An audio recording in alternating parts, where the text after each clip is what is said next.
Good morning, everyone. Maybe it's afternoon where you are. Perhaps. Could be any time of day. It's a global world now. Hope everyone's having a good time this Sunday. Who all's here? We got a lot of people here. Game Tapes, Sarsanovi, The Opponent, Gangrel, Belly, Alucard, 10 Elements, Raccoon, Shubo, Hoffman, Left Empty, Neural Fault, This Machine Hugs.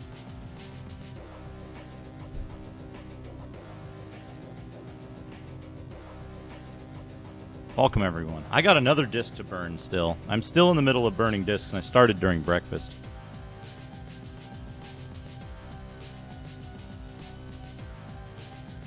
This game came on 5 CD-ROMs. 5 CD-ROMs. I don't know that that was unprecedented at the time, but it's unprecedented for a game like this.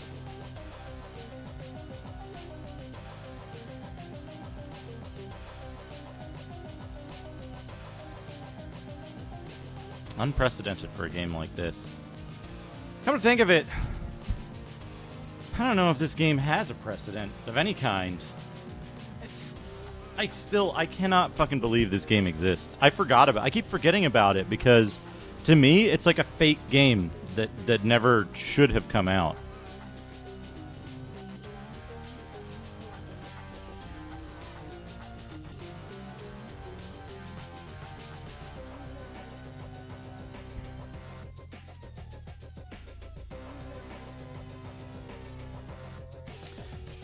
When did Riven come out?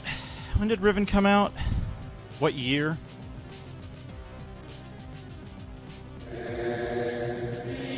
I can hear strange music. It's really eerie here. I feel as if I'm in a strange world. Hey, Karn. Hey, Pawn Theory. Thank you so much for the Twitch Prime. I think I'm being followed. What could they want from me? Abracadabra 9K.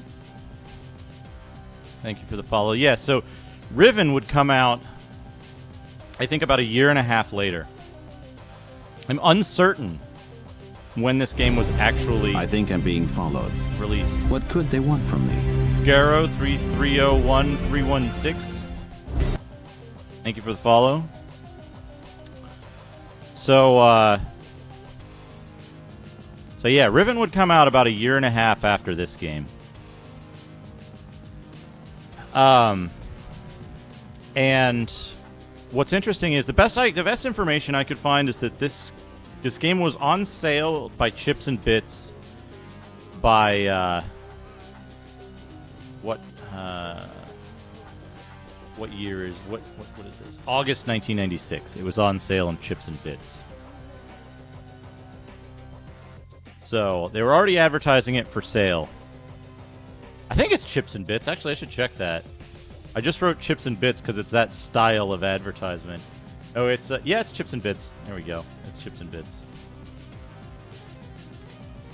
Yep.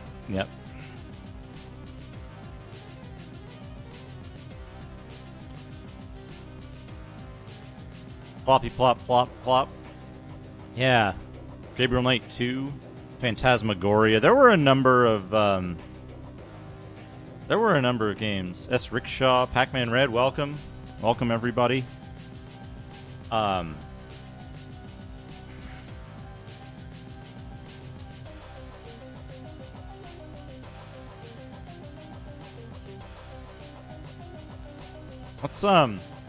Let's switch over. Switch over to the DOS scene. We're going to be playing a game in DOS. It's not this game from which we're getting the music, but this is a nice little background music. Let me turn it down a little more. We don't want it too loud. We don't want it to drown out my soothing voice talking about oh man, an adventure. An adventure that challenges your moral fiber So first I want to talk a little bit about the concept. It's a concept that I have, and there's, I don't know. I don't know if everybody has the same concept or something similar that they think about. But to me, I have this concept of what I call fake games. They're games that either they came out at some point, or they were advertised at some point, and then they never made it. They never became a real game, right? For whatever reason, they weren't completed. They didn't get localized into a region that they were advertised in. They might exist in another region under a different name. They might have been released 10 years later by another company under a different name, but it's still the same core game. That happened a few times, I'm pretty sure. So I did a little bit of research. Let me see if I can find this. We're gonna do a little free magazine thing here. Let me make sure this is working. Yeah, that's working. You can see I rearranged all my monitors and stuff, so this is a little. These guys need to go over here a little bit.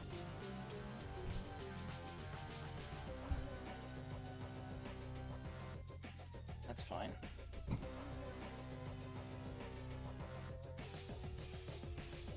Okay, needed to push my monitors around a little bit, get them in line. Come on. Hold the whole desk with you.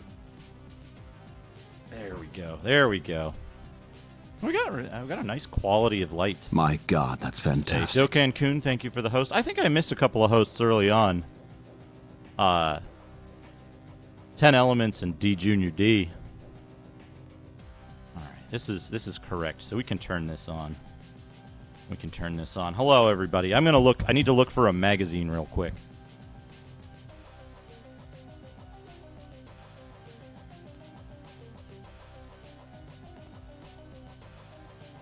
By the way, in case you were wondering, the magazine, look at a magazine reward pulls from this stack. You're getting a free preview here. Oh, hey, these should be doodads.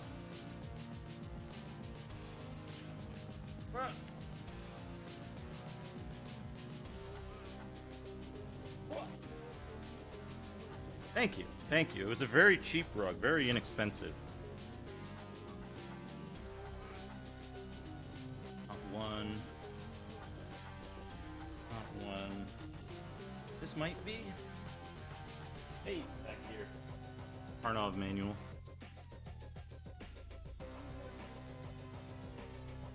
This has a high potential as well. So we're going to do a little looking, and this is what got me thinking about fake games recently. There was one in Turbo Play that we looked at recently as well. We can pull that up as well. These are Nintendo.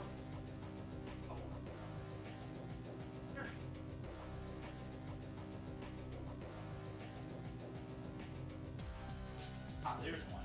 Here's one I free. That's the right one. So there's a lot of Nintendos here.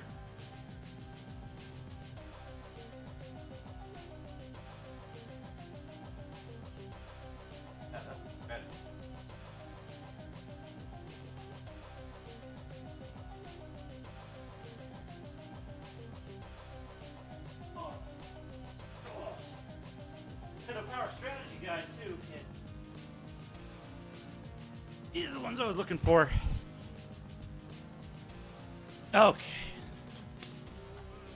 Okay, Derek Smart is going to come up, by the way, at some point during this thing. Now, this carpet's surprisingly static free.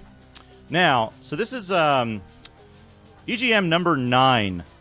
EGM number 9. I don't think it has a date on the front cover, but it might on the table of contents.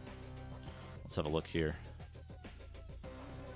No, it doesn't. It has 1990 Winter CES. So this is around 1990 at some point. We're going to look through here. There's one particular ad that I'm looking for. There's one ad that I'm looking for.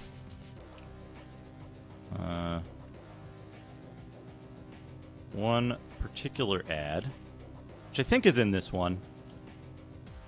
I think it's in this one. Hey, Reg, if that's what you're into, that's fine. That's fine. But it's not against TOS, since it's not technically genitals. Technically Genitals is the name of my punk band that I play on weekends in. Let's see. Flying Dragon. I got a Hiryu no Ken ad. That's good. Chubo, if your toes are gross enough to be considered genitals, you might want to see a doctor. You might want to see a doctor. New SNK 16-bit game system brings real arcade games home in Japan. That's an ad for the Neo Geo. We're looking for something specific. Okay, this is Tricks. Forgotten Worlds, Unlimited Life. Oh, good. The last disc is done. Ha! Oh, good. Painfully funny. Chubo, look at that. NES Stooges. New games and licensees to keep on top of. I think this has one. All right. Did Worm come out in the US? I think it might have done.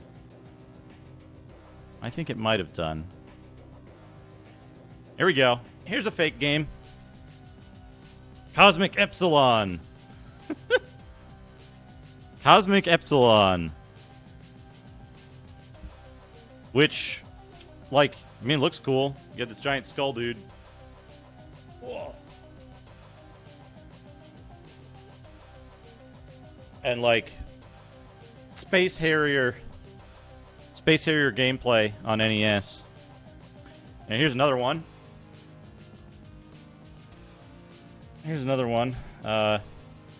Jack and Beanstalk. Famous NES platformer that came out in the US.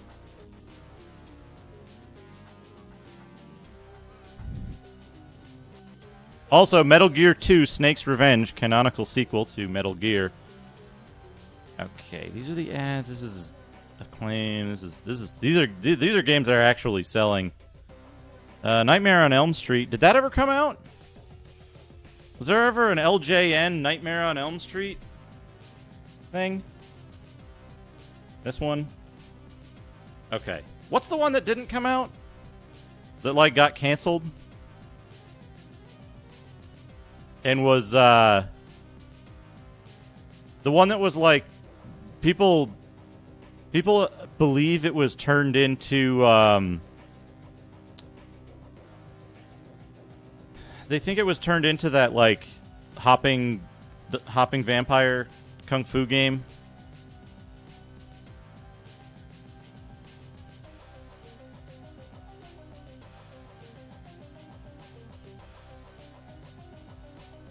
Four-player combo action. I don't remember Nightmare on Elm Street having that. Some games I don't give a shit about. Web World. Web World? I think there was one other one in here that was fake. Nightmare looks like Phantom Fighter. Okay, yeah, that's the one I'm thinking of. Now, here's another one.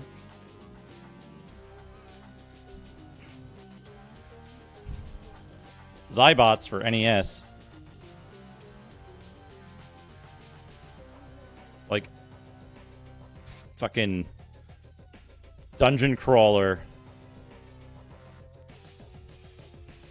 John Lovett's admirer. The rack consists of... down here we've got a DOS PC. Got a Roland CM500. A giant Extron 16.8. OSSC.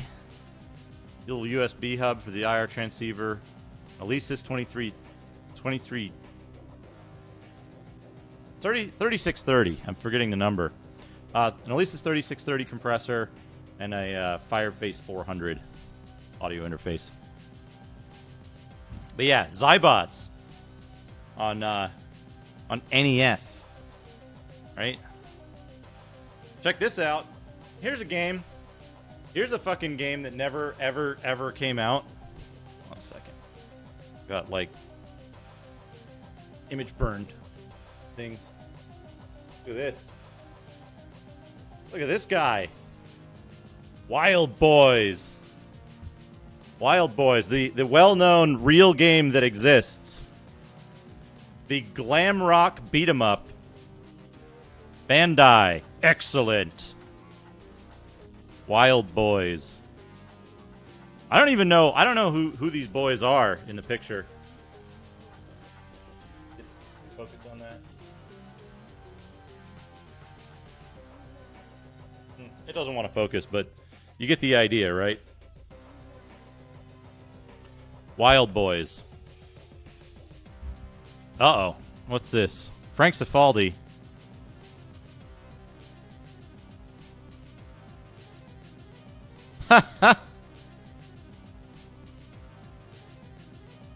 My God, that's fantastic. And Kay, thank you for the raid. Welcome, everyone.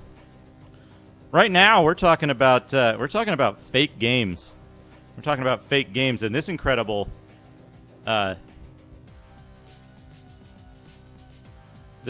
game, Wild Boys, glam rock beat 'em up, gutted to test Kickle Cubicle.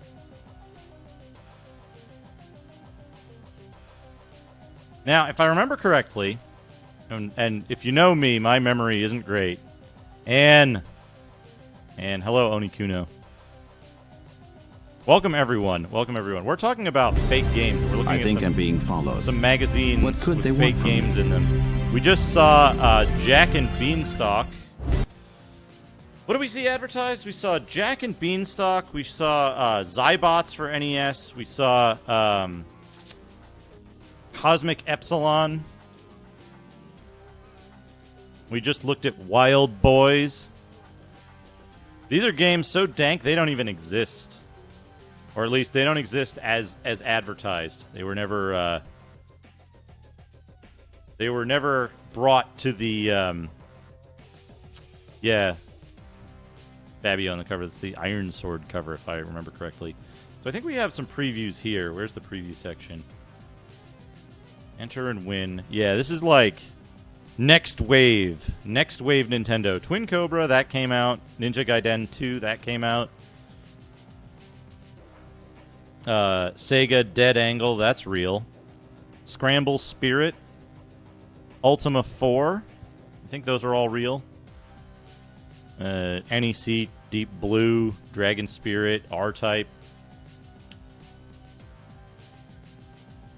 And let's see here. We've got the first 16-bit game system developed outside of Japan. The Konix multi-system captures true 16-bit gaming in a package that is unconventional yet powerful.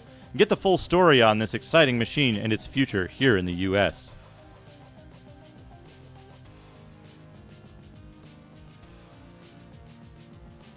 Everybody remember playing with this system back in 1990? This guy with its revolutionary controller.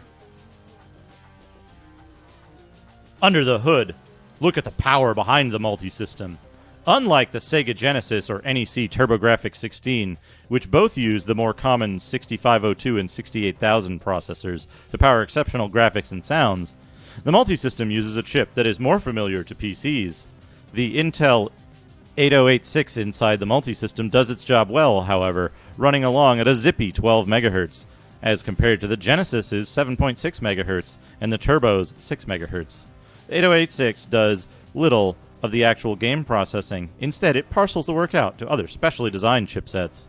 At the heart of the machine are two such chips, one for the graphics and one for the sound. Inside these ASIC, application-specific integrated circuits, chips, the multi-system games come to life. The graphics chip can produce 9 million pixels per second, enabling the system to theoretically change the screen 87 times per second in high-resolution mode.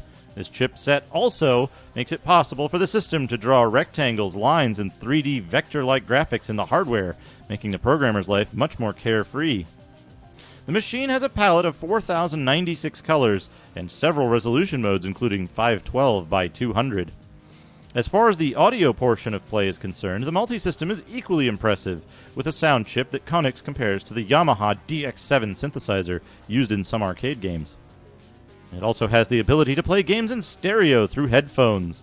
The multi-system also outguns the competition in the fight for memory with 256K over the Genesis, which comes with 64K, which can be expandable to 1.5 meg.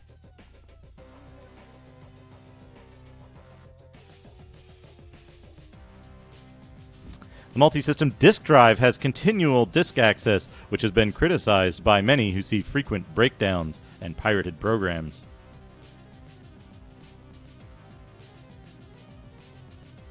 What do you see here? Yeah, look at that. We got the disk drive, we got the steering wheel, we got a game here. A Konix game, see that?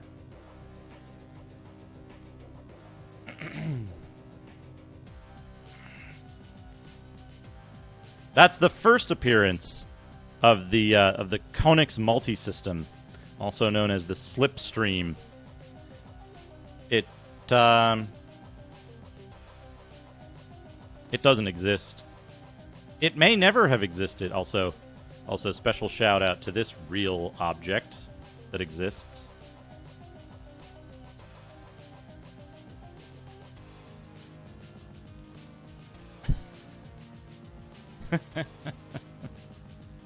The LJN Rollin' Rocker.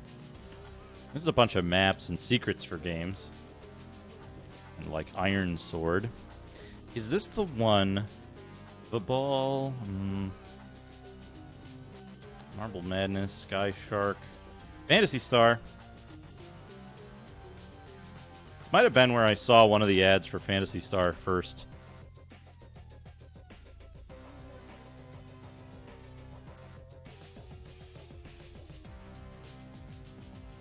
Spellcaster, Wonder Boy,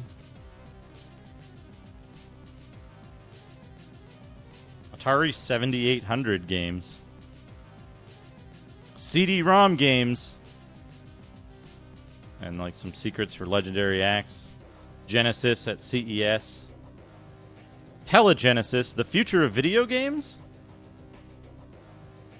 Genesis modem. I don't know if that ever came out in the US. I know there was one in Japan. The Gates of Zendokon. That's links, so I can't comment if that actually exists or not. There might be another one.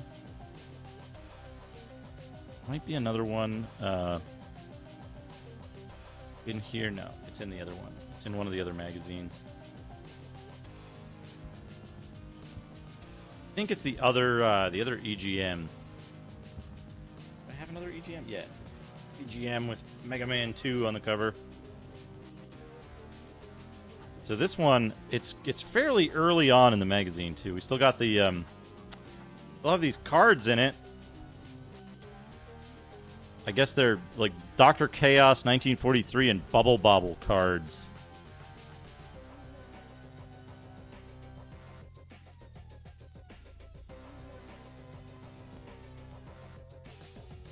Robo Warrior. It's in here. I was like looking through this book, Console Wars. I haven't, Felly. I don't look at a lot of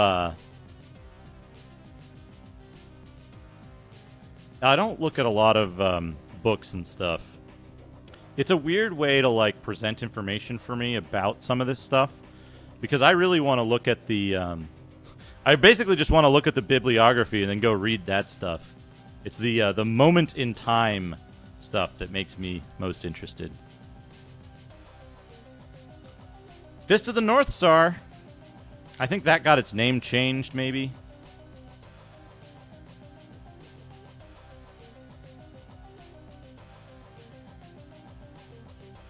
brutal, really rad, outrageous, Taxan. Which one of these do you think, of these three, which one of those do you think refers to Mappy Land?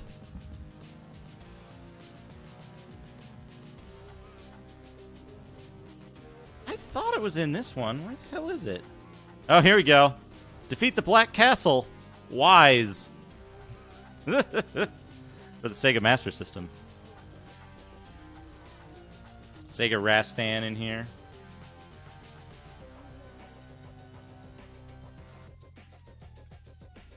Hat trick.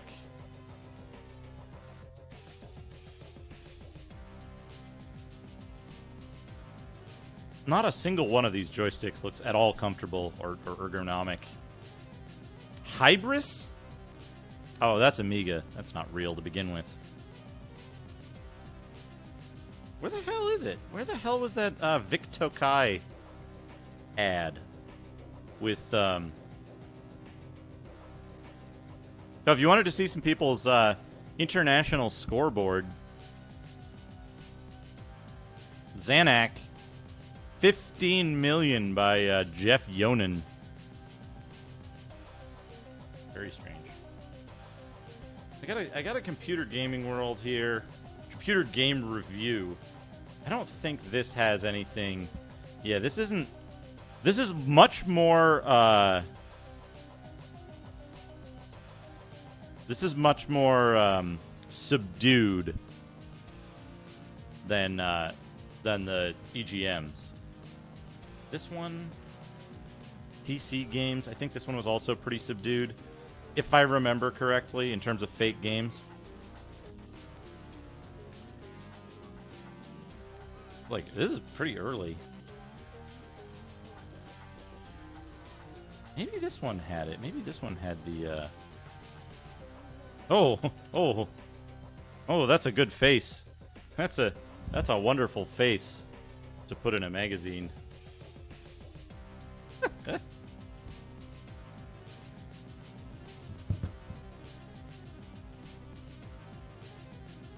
That's a goatee. Anyway, so that's some stuff that are fake games, right? They got advertised, they got canceled or whatever for whatever reason. That's one type of fake games. Now,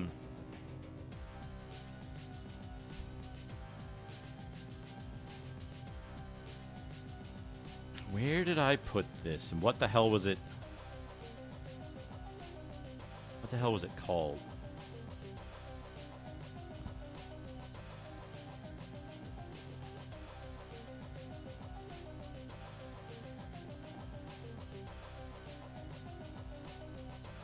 Yeah, here we go. Here we go. I found it. Here it is. Here it is. Hold on. We're gonna show these images. I need to save them in the right place. Stream stuff. Let's make a folder called Fake Games. Hit enter too fast. Beeped everybody. Save these. Yeah, Lifebane. Lifebane is what this was called.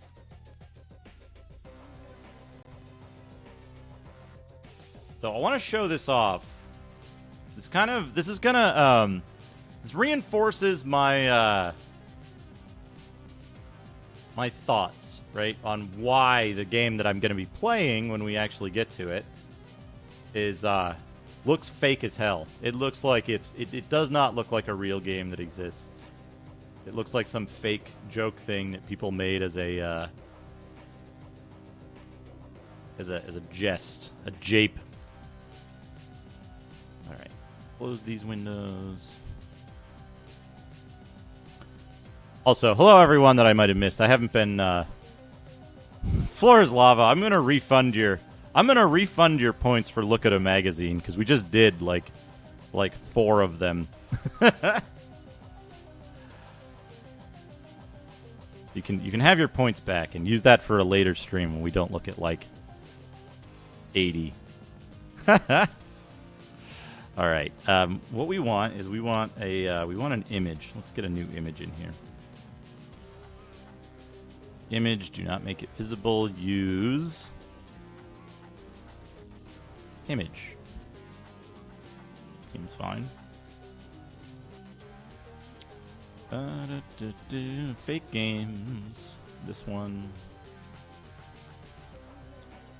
I'll adjust this properly so we can see it.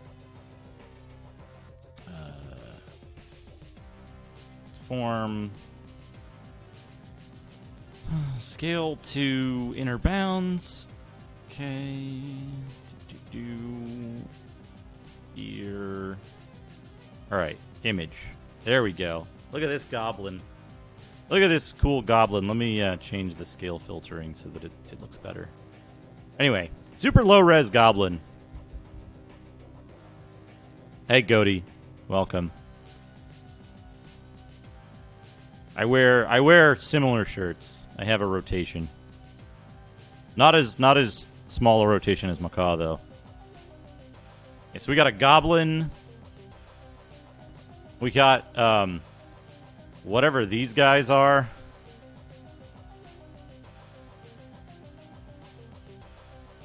These were screenshots posted by the company. They're like, "This is what our game looks like. Look at this dragon flying over the landscape that you can fully explore."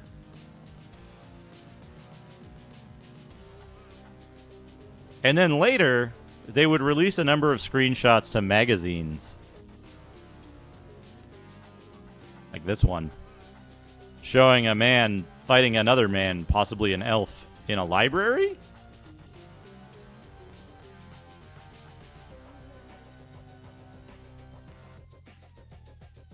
Higher resolution this time. And then there was like showing off some of how the NPCs would walk around and have their own schedules and stuff. And how you would see many 3D characters at the same time. Real time. This game was advertised as a real-time game. Real-time 3D. Not pre-rendered. And he showed a weird lich guy getting hyped up by some skeletons in a library.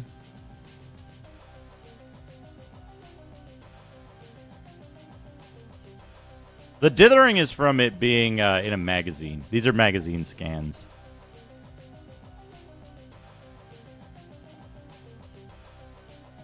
So yeah, so this is something that I saw, and I was like, this game looks cool. Oh yeah. Yeah, this is bad for scaling and stuff. So this game, I saw ads for this game and like looked at the stuff they posted online, and I was like, there's no way this game is real. And they like had a they had like a fucking thing. They're like, oh, we're gonna do a beta test, and they advertised for like, hey, if you want to be in the beta test, email us. So I emailed them, and they were like, sorry, you didn't get into the beta test. And I feel like they did that to everybody. I don't think there was ever a game. I think it was just a bunch of fake rendered graphics.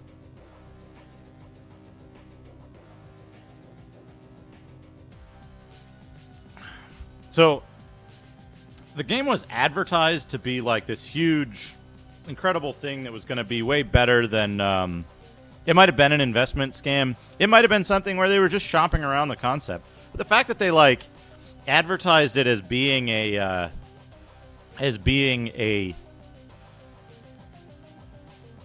like beta test and stuff like that, that's the thing that's weird to me, right? So a little while later, we're going to take a look at a virtual magazine now, because I don't actually have physical copies of these. I need to hide this. Should be fine. Pull this up. Yeah, my Oh, webcam is on top of window capture. There we go. There we go. I don't have a pop filter.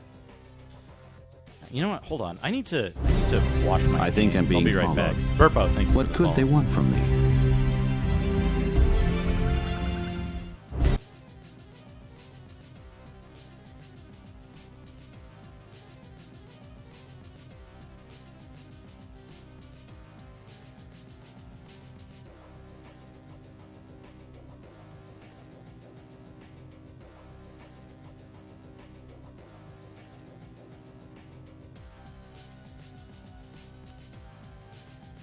Oh, those yeah,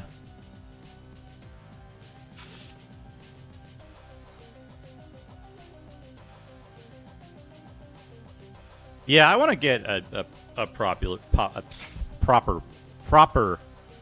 pop filter, but I just haven't. I haven't yet because it's not a high priority. What was I gonna say? Right. So, fast forward, August 1996.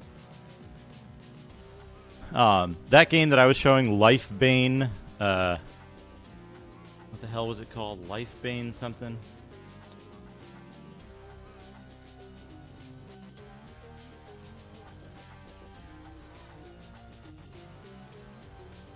I think it's in the image title. It was just called Lifebane, I guess. But, yeah, so Lifebane, that was 1994. And that was advertised by 4 a.m. Productions.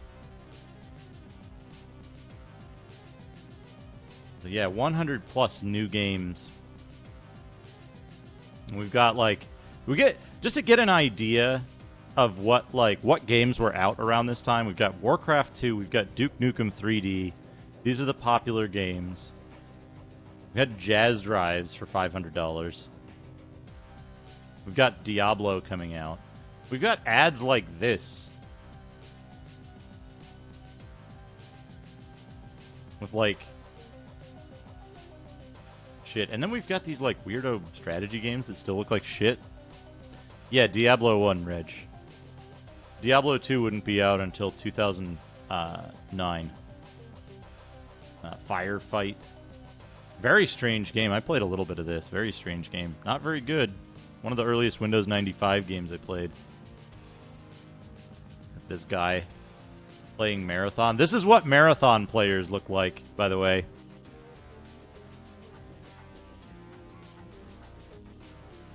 We got this is what we're looking at in game magazines, right? And this shit looks fucking fake as hell. All of these games look like they're fucking fake.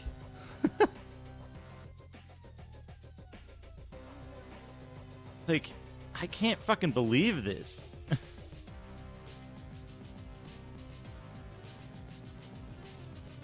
This guy. Daggerfall, which won Game of the Year this year in 1996.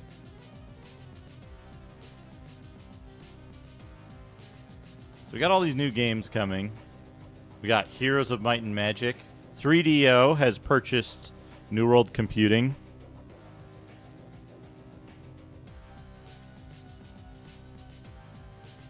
Shattered Steel. Cyber Judas, experience it now.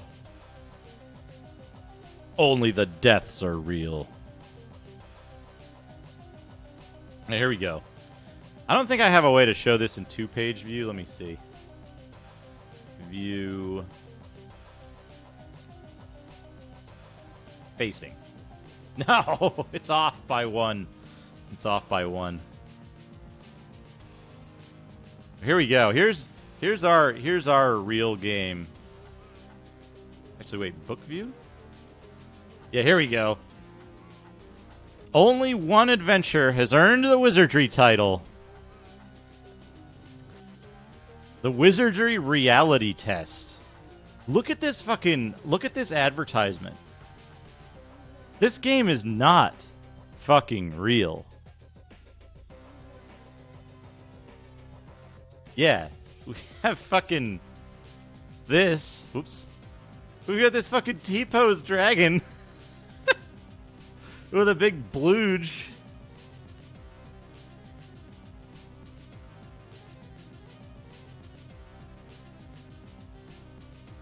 Yeah, look at this fucking shit, right? It's like showing these scenes that look like fucking... They look like fucking Lifebane, right? This looks like the fake game from 2 years earlier.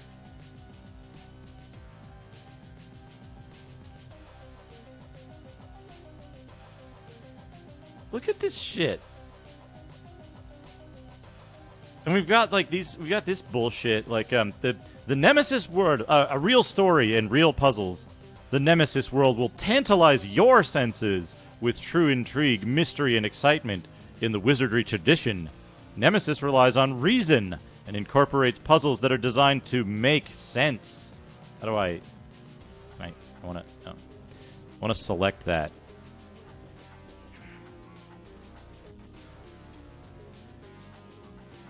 Bilbo. What? Bilbo showed up? Bilbo has Nemesis. Real danger. Real-time combat. Real-time combat earns a new description in Nemesis. Responsive. Battles are a test of your wits, strategy, and responses, not just a workout for your mouse finger. Prepare yourself for some hair-raising engagements. This was, I believe, 4 years after Wizardry 7. Real graphics. 4 CDs, wrong, and over 10,000 frames of stunning SVGA graphics paint a picture of a world in turmoil. Over 40 detailed 3D creatures help make that turmoil very real. Real perspectives. Experience the world of Nemesis from an unexpected view, through the eyes of a character with character. Explore in a realistic first-person view and enjoy stunning cinematic sequences from a third-person view. Coming soon. To order, visit your retailer or call 800-447-1230. Ask for Operator 75. Oh, we've got more. The Wizardry series has sold millions of copies worldwide. This fall, Surtech ushers in Nemesis, the world's first Wizardry adventure. At Surtech, Wizardry is a name a product earns, and Nemesis has been put through the ringer. Over 2.5 gigabytes, 4 CDs of intense virtual worlds bring new meaning to the phrase epic story. Nemesis combines over 10,000 frames of original 3D art and SVGA animations with the excitement of real-time interaction. This is an intense story about virtual beings with real lives and real enemies and danger at every turn. The Nemesis experience marks the beginning of yet another Wizardry adventure.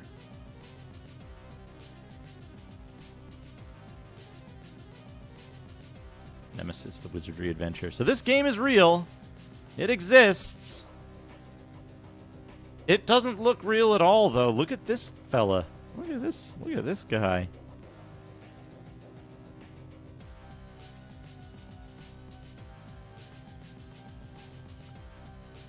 Got a graveyard. We got light bulb night. Yeah, scorpion. Oh no, this place has been ransacked, and this dragon is extremely weirdly proportioned.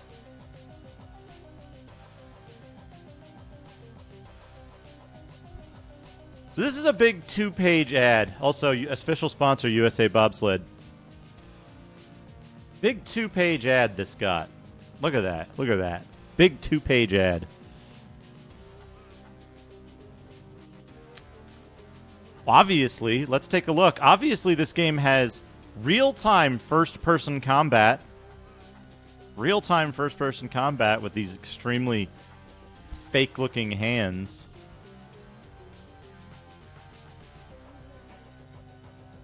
Look at this. Look how proud they were of this. Now, if we go on a little bit, we see Quake was around at this time. Quake existed. Ecstatica 2 was out. Virtua Fighter.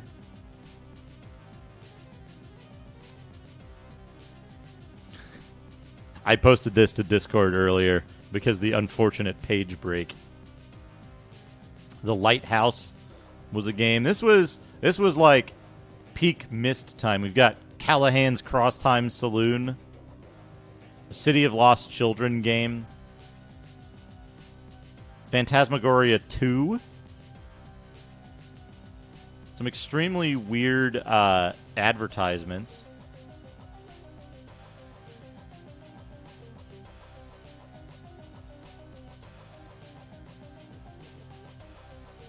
Advertisement for Afterlife. And if I remember correctly, we're looking at, we want to see page 120 something. Gateway 2000. So there's all this shit. Hyperblade. Like, this looks like a real game that would have been out at the time. But it's got, like, super fake-looking advertisement. So was it here? Death Keep? It must be in the later one, I think. So yeah, so this is what we were looking at the time, right? This is what computer game magazines looked like. Chronicles of the Sword, famous meme game. Battlecruiser 3000 AD. Now I gotta see where that Battlecruiser ad was. Battlecruiser is Derek Smart, right? CD sampler.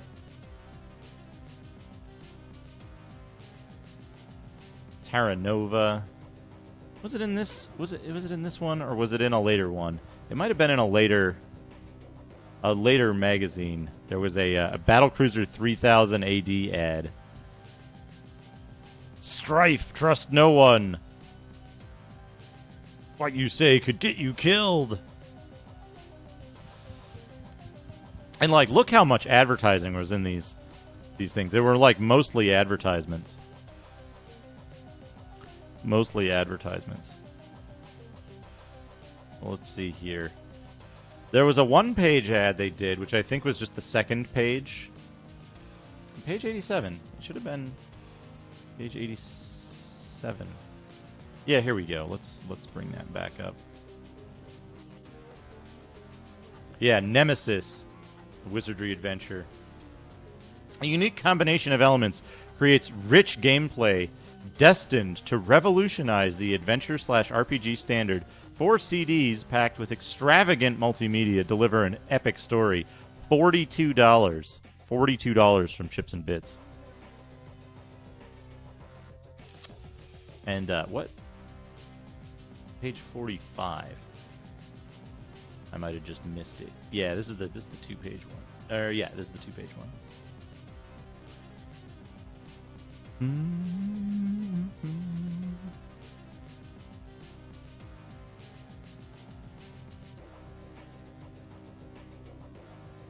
Blind Justice in any CGW magazine. I have not, Bilbo. I'm pretty sure Blind Justice was a public domain game. I don't know that it was actually sold anywhere ever.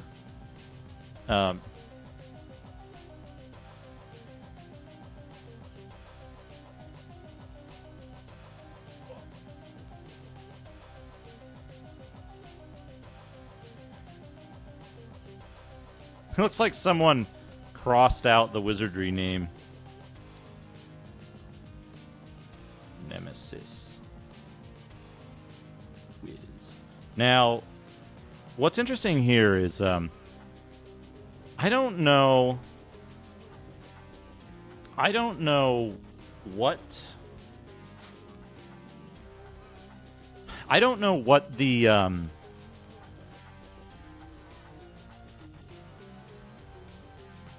what was I going to say? I don't know what the involvement was, but I know that at the time that Wizardry Nemesis was in, that Wizardry Nemesis was in development, it was the same time that a certain Wizardry clone developer was also at Surtech in a different office. the couple of years prior to it's actually like being announced. A glows pin.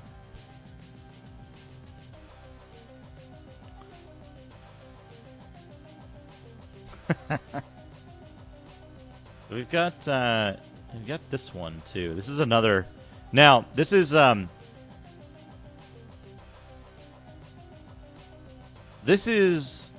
3 issues later. So at best 3 months later. Now let's see here. There we go. 3 months later, they did a 1-page advertisement.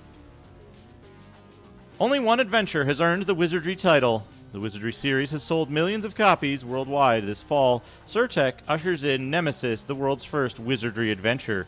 At Surtech, Wizardry is a name a product earns, and Nemesis has been put through the ringer. Over 3 gigabytes, 5 CDs, plus 2 gigabytes, plus... My God, that's fantastic. Where's my hand? Plus 2 gigabytes extra. Antoine, thank you for the host. Plus 2 extra gigabytes and an additional CD of intense virtual worlds. Bring new meaning to the phrase epic story with the deliberate absence of video.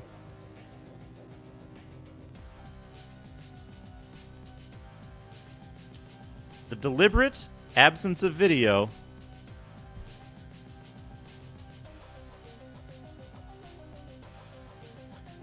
where was I? Nemesis combines over 10,000 frames of original 3D art and SVGA animations with real-time interaction. This is an intense story about virtual beings with real lives and real enemies that make your visit real unpleasant. Nemesis marks the beginning of yet another Wizardry legend. Coming soon. USA Bobsled. So... Real. Honestly, I hadn't read through all the text of these advertisements when I put the stream title up.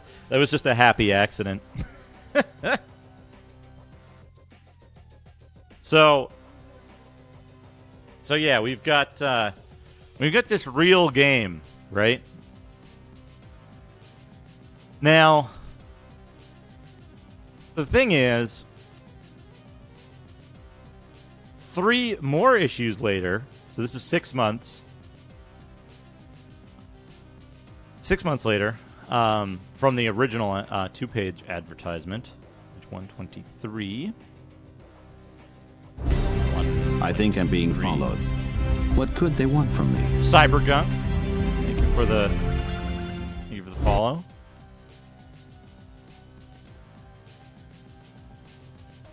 So 3 more months later, we get this. Dull Blade. Neither adventure nor RPG. Wizardry Nemesis disappoints. Not your father's Wizardry. Nemesis is more frustrating than fun. Distinctive dungeons. The best thing about Nemesis is the graphic look, which varies considerably from one locale to the next. It's been delayed for years. Oh wait, that's Crystal Ball. This also might be a fake game. This also might be a fake game. Oh, no, Riven. Okay. The plot is simple and familiar. Interacting with the world is simple. Most of the puzzles are not difficult. When the life spray cools, you don't need to rest to regain hit points, which is good because the mouse keyboard controls will have you fumbling in combat. So... yeah, that is Riven. Yeah, Scorpia. Infamous game reviewer. Well, let's have a look at this. We're not gonna read Scorpia's review.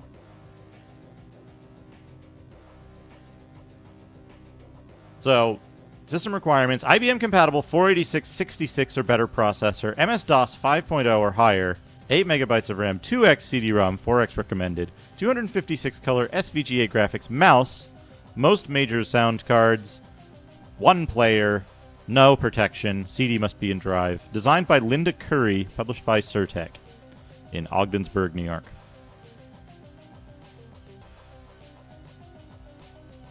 So the price here is nominal, the $50 price. Chips and bits usually undercut the prices a decent amount. It was like chips and bits is like, what are people actually paying for this kind of thing?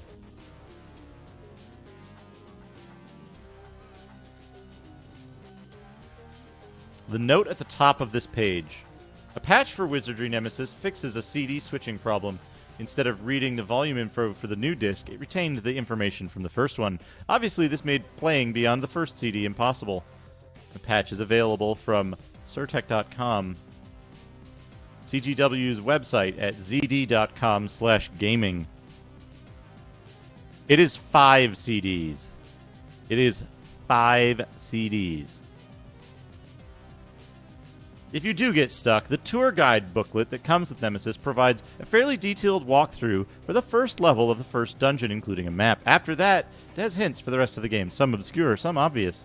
Using the keyboard for movement is difficult. On one occasion, the character turned in place for a good 30 seconds or so before I had control of his movements again. Another time, I backed him away from combat, and he kept going until he was all the way back in town. Problem is, mouse response isn't any better.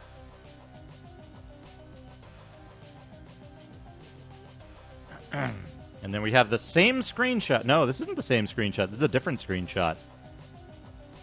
With an excellent interface taking up most of the game.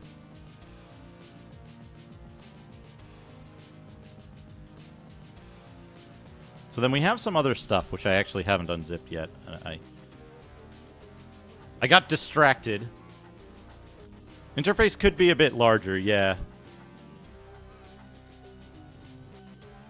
Could be. Also, while looking for those, it might be in this one. Let me check real quick here. Let me check real quick if it's in here.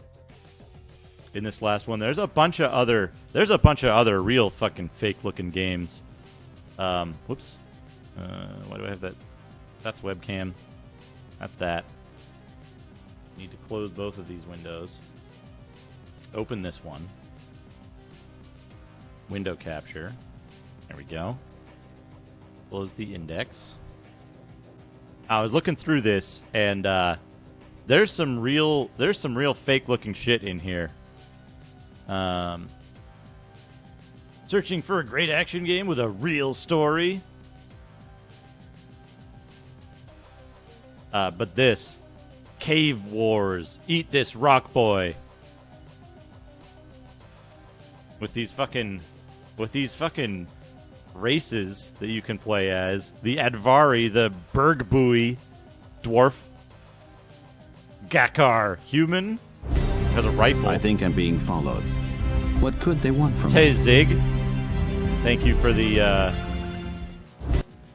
follow. Namari, Tarkon, and Troll. My God, that's fantastic. Gangrel, thank you for the host. So look at this shit, right? And then this is some kind of RTS, presumably. It'll rock your world. Dig it or get buried. Borg boy.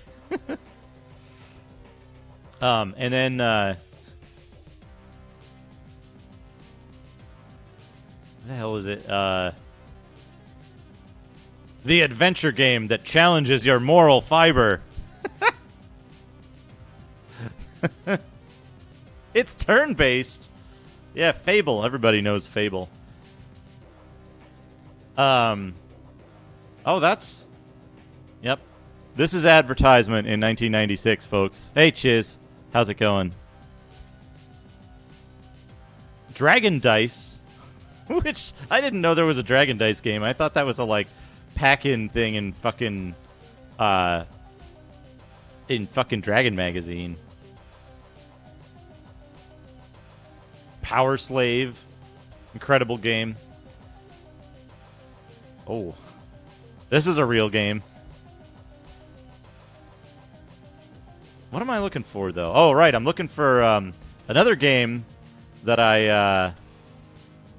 This is an outstanding advertisement for a game.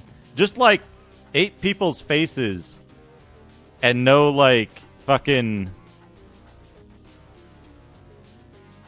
8 people's faces, no screenshots of the game, and, like, a tiny shot of the box for Soul Trap. Might be a fake game. Who knows? What I'm looking for here, actually, is The Crow 3D Fighting with a Vengeance. I didn't know they made a Crow fighting game. Callahan's Cross Time Saloon. The Sacred Mirror of Kofun. Skynet. Picture of a toilet. Wages of War, the Business of Battle. Wow. It's like, this is your opponent on, this is your opponent in online gaming. Or possibly your teammate. Gaming so real it'll make you tense, anxious, and screaming for more. Monster 3D. Monster 3D fucking sucked. If I remember correctly. I think they made a voodoo card, but they also, like, made another card that just didn't fucking work that I had. Max. Was the Realm 2. Now, what I'm looking for is a game that I kind of previewed on Friday. Realms of the Haunting. Another game. Look how fucking fake this looks. Oops. Look how fake this looks. This is not what games look like. This is not room upon room of quests, puzzles, battles, and challenges. Look at these fake skeletons from the other game I was showing off. Right? Oh no, I bought this game. If you go to Full Sail, your games look like this. Mortis. Oh, look. Look what else is a real game. Look what else is a real game. When the award-winning Descent game engine landed in AD&D Games' most famous world, The Forgotten Realms, it left in its wake the most revolutionary new RPG game to date.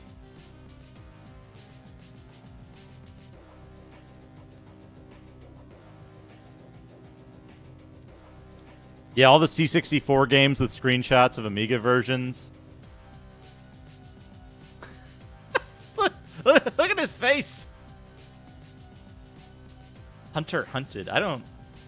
What the fuck is this game? What the shit is this? Wait, is this that fake game that was made by, like, the people that made that one game that Macaw really likes? No, it can't be. It was published by Sierra. Hunter Hunted.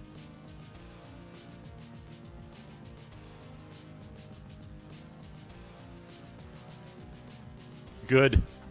Good. Deus. Star General. Star General got fucking ripped apart by CGW. Syndicate Wars, I think. Reloaded.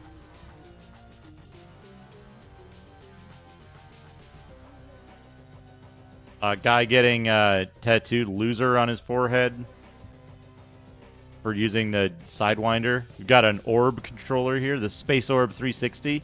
The 3D game controller for Quake. MechWarriors 2 Mercenary. Warwind, this is a real game. This is a very real game. Very good game. I think this is too early. It would be like a year later. We got a goatee here. The realistic sights, sounds, psychology, and art of fly fishing come to life on CD-ROM.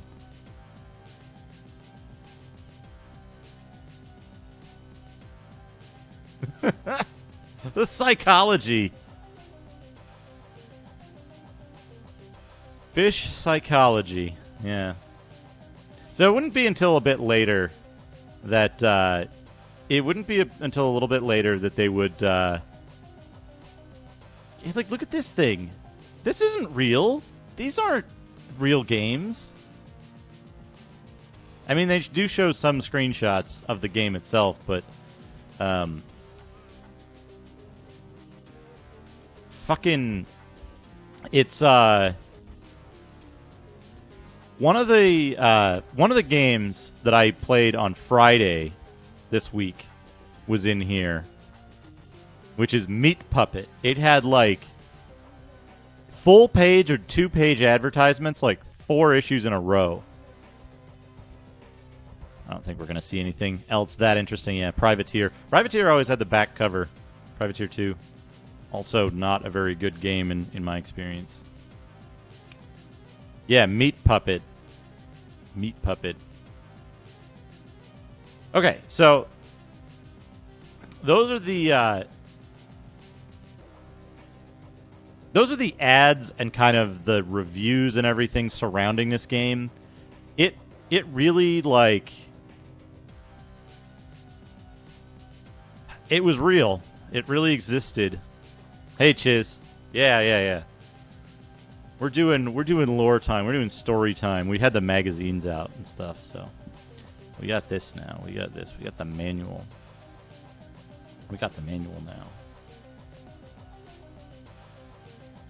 I am the very sexy man.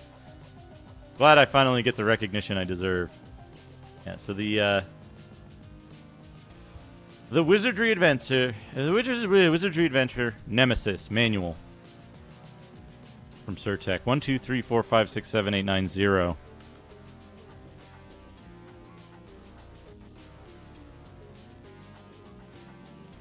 We've got this art. This art. This is some art.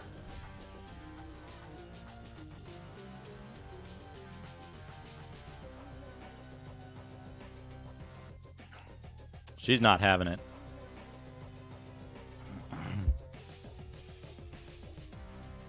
Yeah, light bulb night. Installing Nemesis, Windows 95.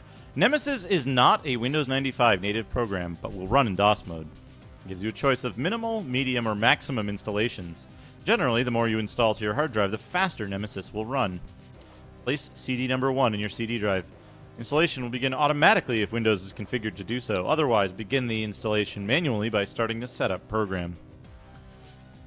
Since Nemesis is not native to Windows 95, you are likely to achieve better performance running in DOS mode. If you experience difficulties or for improved performance, please try these remedies. Shut down and restart Win95 in DOS mode and run through DOS. Certain all your drivers for your sound card, CD-ROM, and mouse are loaded.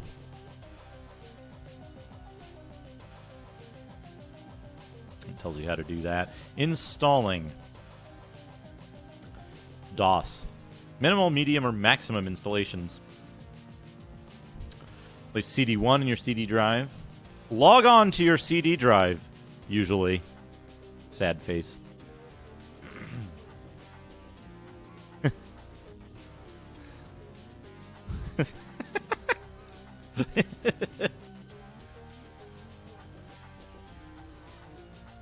Type install and press enter. Follow the on-screen prompts. Type Nemesis to play. Set sound. Use set sound. Oh, does this mention a card for effects and a card for music? So we might be able to get MT32 or Sound Canvas out of this guy. Welcome to the world of Wizardry. Since 1981, the Wizardry series has set the standard for excellence in computer gaming. Nemesis holds true to this spirit, immersing you in an incredible storyline wrapped with stunning art and animation, a world that welcomes you to a new series of Wizardry adventures. As with every past Wizardry, its story remains the key to its feel and its longevity. Wait. Am I thinking of the Wizardry series?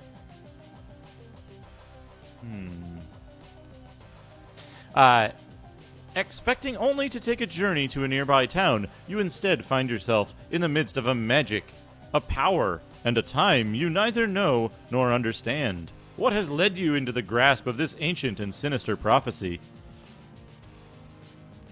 Why must you find the talismans? They are your only chance of survival, but in their age-old magic, they hold the promise of your death, just as they have killed others before you.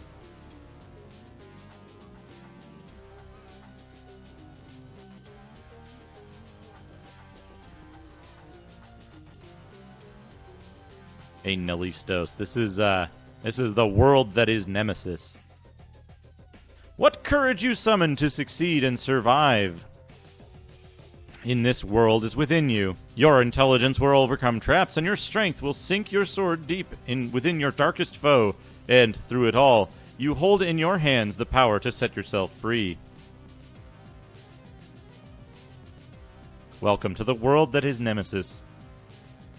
Entering Gallican. You wander out for peaceful...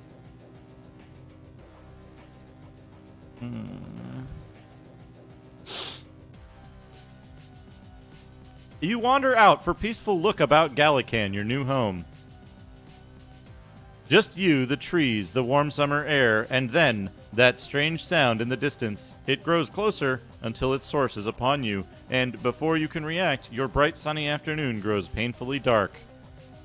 Very dark indeed. The fact that you lived through the ordeal is a miracle in itself. A saving grace you owe to this man before you, Rian Gallican's sage. With his, this thing, which he's holding like a rifle or a guitar. Perhaps there's a trigger mechanism down here to launch the ball, to launch Marble Madness. As he looks over your wounds, he seems as amazed as you that you're alive. But even more, he seems gravely concerned about this presence, this shadow that now haunts your life. Magic, he tells you, is your only hope. And so it begins, your adventure, as it unfolds before you on the adventure screen.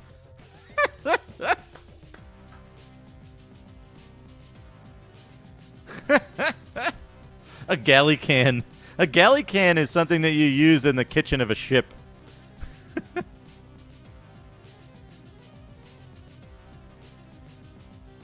The adventure screen is where all the action in Nemesis takes place. From fierce attacks to devious traps to conversations with those seeking the same answers as you, everything is here.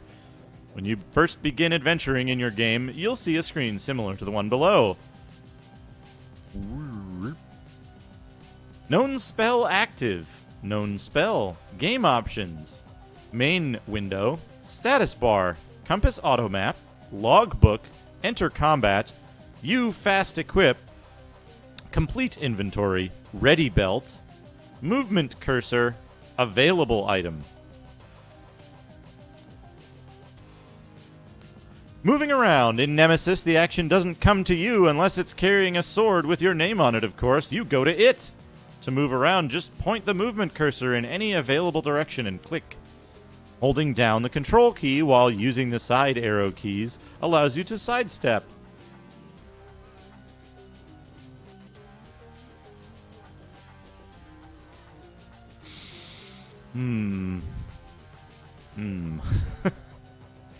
We're getting to meat puppet level,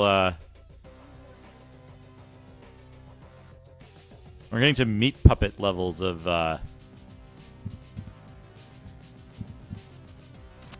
controls here. Anyway, the world of Nemesis is an interactive world that allows you to explore and examine almost anything you'd like.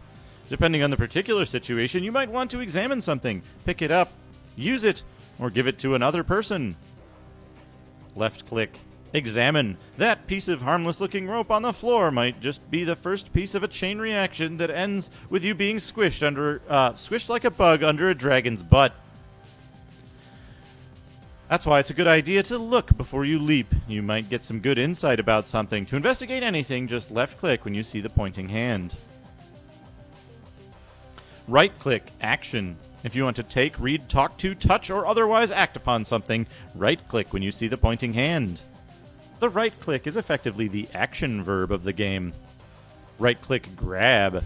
You never know what you'll find lying around the world of Nemesis and how it might help you.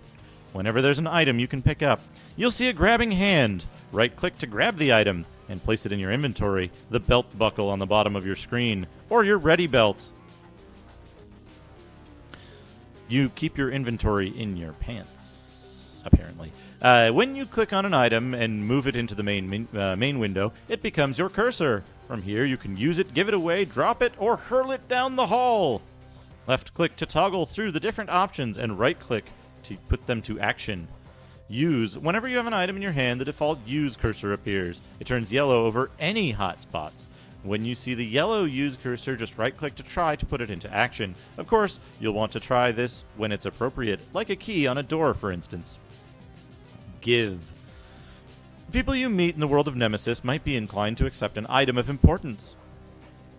To give a person something, click on the item so it becomes your cursor, move the item over the person, and toggle through to give. Drop. To drop an item that you think you no longer need, select it as your cursor and move it towards the bottom of the screen until you see drop. Throw. Use key on dragon's butt. Throw. To throw anything, select it as your cursor, move it towards the top of the screen, and toggle through to throw. Of course, you need to be somewhere where you can throw an item. Hurling a giant sword directly into a wall is likely to result in accidental surgery. The status bar. Along the bottom of the adventure screen, Nemesis gives you loads of information that will help you in your adventure. You can track your journey through this world and the items and friends you collect within it. Collect your friends. Hey, Cuba. Auto map compass. As you move through Galakan, the forest, and the world that is Nemesis, the compass shows you your direction with every step. Click on the compass to bring up the auto map. Text color bar toggles view mode, scribe text onto map, erase entry, next previous map, move map side to side, hide menu, and exit. You can edit and customize the Nemesis auto map to keep track of puzzles left unsolved, particularly monster-heavy encampments or people you'd like to visit again. Each entry can hold up to 4 lines. To make an entry, click the scribe button. You may color code entries too by selecting different colors in the text color bar. Click the entry's location on the map and begin typing. Press enter on a blank line to end and save your entry. Logbook. Like any curious adventurer, your character is careful to make observations about things that don't seem quite right or things which might offer hope for the situation. As you make progress, he'll add to the book as he uncovers puzzles and clues. Combat mode. Should you find yourself in the midst of someone who clearly wants to make you their dinner, tip they have a sword. Hit the space bar or click on the sword to enter combat mode. The left and right mouse buttons work as your left and right hands. For more information on the art of hack slashing, turn to page 15. So they call it the hack slashing. The art of hack slashing. Good. Very good. You quick equip. A picture of your character on the status bar gives you a quick once-over of his current state of dress and weaponry. You may also quick equip your character here by clicking on him while holding a desired piece of armor or weaponry. You'll need to use the full inventory screen to remove items, however. Ready Belt / inventory. The Ready Belt gives you quick, easy access to 4 items. It allows you to enter your character's complete inventory and review covered on page 10. Options menu, saving, loading, quick saves, continue game. Allows you to quick save by hitting F1. This gives you a degree of insurance against sudden tragic pummeling. Oh, this might be good. Hold on. Allows you to your liking, allows you to save and load games. If you want to save your game, click on Save Game. Saves up to 8 different games and allows you to give each one a specific name. To restore, pick the save game you want to load. Also, quick save by hitting F1 and restore your game from the continue next game prompt. Continue next game? Nemesis allows you to quick save. Sudden tragic pummeling. Should your character die, Nemesis will ask you if you wish to continue the game. You select yes to resume your game for your last quick save. Important note, when you quit Nemesis, it also makes a quick save for you. This quick save will write over the previous one, so it's recommended that you use the full save game method too. When you run Nemesis, it will ask if you want to continue game if you have a quick save. Game settings lets you toggle a number of different settings on or off, like sound, music, subtitles, and the status bar. Step scale and slide turn alter the way your movements are displayed on the screen and may give you a more realistic feel for movement when on. With step scale, slide turn, and the status bar off, however, Nemesis generally runs faster. Oh, I wanted to check something. I wanted to do some quick math.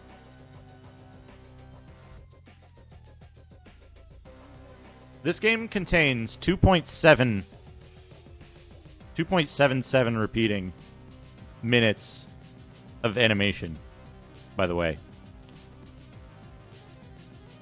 Almost 3 minutes of animation at 60 frames per second. Almost Almost 3 minutes of animation. Where was I? Right. Game preferences. Using the sliding controls, you can adjust the volume of the sound and music separately.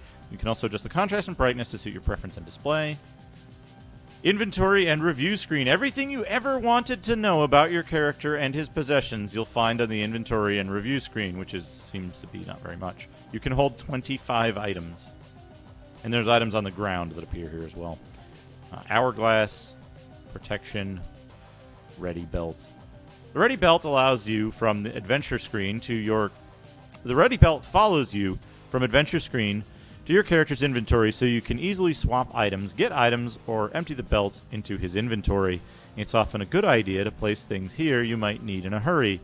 Your magical amulet, a spare sword, or a quick healing potion. Why would you need a spare sword? Do weapons break in this? Is there weapon breakage? Is that a problem we're going to have to contend with? Time, health, magic, and protection. When your character performs a certain action, like equipping a new piece of armor or swapping weapons, Nemesis tracks how it affects time, your health or magic ability, or your overall level of protection. Hourglass. The time it takes to change an item during combat. That's the amount of time you're wide open for a hit. It might do. It might. Might say Nemesis on... You want to know what his favorite Warhammer miniature is? It may. Hourglass. The time it takes to change an item during combat. That's the amount of time you're wide open for a hit. So I guess equipping items in combat, like, stuns you. Health and energy. The health bar, white, reflects your character's current state of health, while the energy bar, not the exercise edible kind, but the blue kind, reflects your character's current magical energy reserve. See the magic and combat sections for more detail. Protection. The protection number indicates how well your character is protected against a hit by magic or a physical blow. The higher the number, the less likely he is to sustain damage from a hit. Items. As your character explores the world, will come across books, long-lost keys, pieces of well-hidden armor, and other items that will likely come in useful during his journey. You can hold up to 54 items. 4 in the ready belt, and 25 each within the inventory panel. Ooh, I was wrong. Of course, you can also leave pools of items lying around the world if you think you've found some place reasonably secure. Equipping. Right-click on your item to pick it up, and then click on your character. Viola. As you equip items, notice that the character's protection level goes up. The higher the protection, the better. Grouping. Some similar items can be stored together in the same slot. Select all the items in a single slot. Hold down the Shift key when you right-click. Merging. Some items can be merged together. To try to merge the items, move them into the same item slot. Reading/drinking. That sounds like my usual Sundays when I don't stream.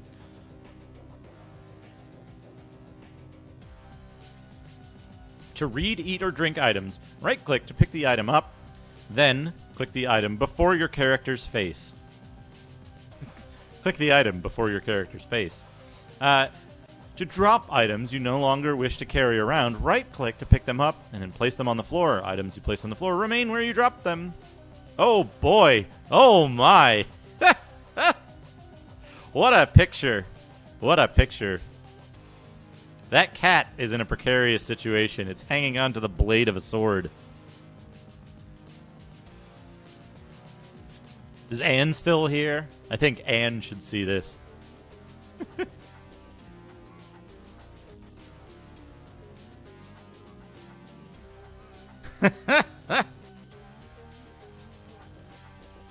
Incredibly dense imagery here.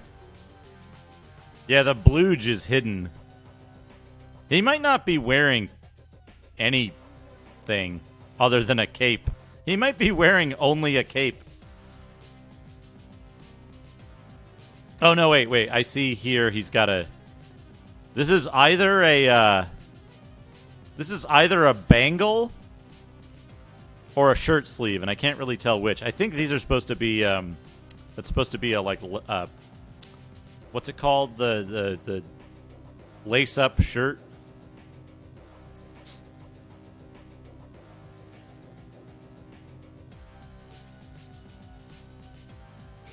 Yeah. Who knows? Who knows? The cat has a man torso. I thought for a second that this part of where his like chest hair is was like a like pharaoh beard. Character info. Click the info button in the review screen to see your skills and statistics. Rank. Your rank gives you an idea of your standing in the world. The more experience you gain, the higher your rank climbs, the better you perform. Attributes. Your physical and mental state at the time. Health. How much damage you can sustain before you head off to the big adventure game in the sky. Energy reflects how much magical energy you possess to weave elemental spells. Strength affects how much damage you do. Dexterity affects your chances to hit and be hit. Magic affects your success when casting spells, as well as the strength of the spell. Skills. Your skill with a weapon greatly affects your chances to hit in combat, the higher the better. Weapon skills increase with the use of a particular weapon, and when your character gains overall experience. Protection. Your character's protection level reflects his ability to withstand a creature's strike. The higher the protection level, the better. Combat. You're in the middle of a perfectly good adventure in this magic-threatened world when out of nowhere comes a growl at your back and a knife between your ribs. You begin to turn, but each movement only drives the knife point deeper. And in the seconds before you fall, you see the creature grinning above you. Next time you think, it will be your blade striking out in search of the ultimate revenge. After you die? Your health and magic energy. Creature's health. Entering combat. When you see the creature or hear its distinctive roar drawing near, combat is not far away. If you're up to a bit of swordplay, enter combat. Click on the sword or hit the space bar. Target the creature with the crosshairs cursor. This is good. Wait for an open spot or strike the creature as it prepares to run you through. When you see that moment of weakness, left click to use your left hand weapon or right click to use your right hand weapon. Tip. Fighting may not always be required. Many times you can avoid combat entirely by running away or dodging the creature. Different attacks. Depending on the weapon in your hands, Nemesis offers different forms of attack. You can swing, thrust, parry, or send a smashing skull crunch with an overhead blow. Swing. Click and drag your mouse in the direction you'd like to swing. The sword will follow your cursor across the screen. Overhead. Click and drag down to deliver an overhead blow. Thrust. To deliver a direct strike, click the mouse. Parry. Click and drag up. Start your move defense with the cursor over the monster. Good to know. Click and drag up. The hit.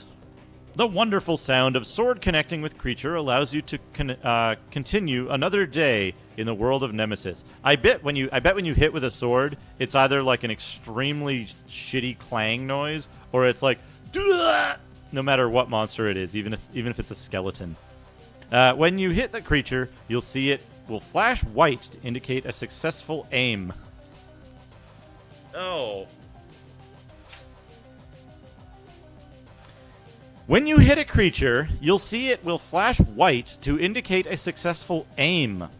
After Nemesis determines the aim, it then determines if you actually caused damage or merely inflicted a glancing blow. When you cause damage, you'll see the creature's life force drain away, and it will often reel back in agony. A single white flash, on the other hand, means your aim was okay, but your strike did not connect solidly enough to cause damage. Carefully timing your strikes will give you much better results than frantically clicking the mouse buttons. The Art of War. Fighting the many creatures in Nemesis requires both strategy and timing to be successful. Watch for openings in their defenses. A good time to attack is when they are preparing to attack you. Typically, they leave themselves open to a good sword thrust. Where you aim your strike can greatly affect your success. In general, try to aim for the large, soft midsections.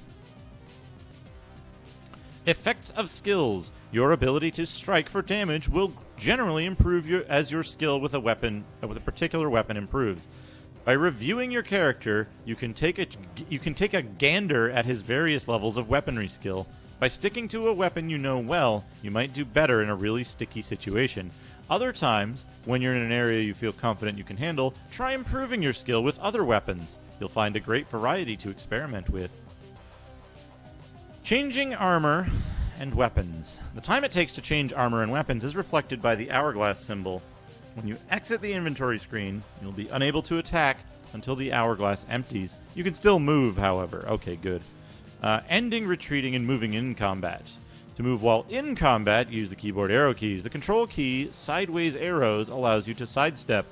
You may also choose to end combat mode by pressing the spacebar or clicking the sword in the status bar.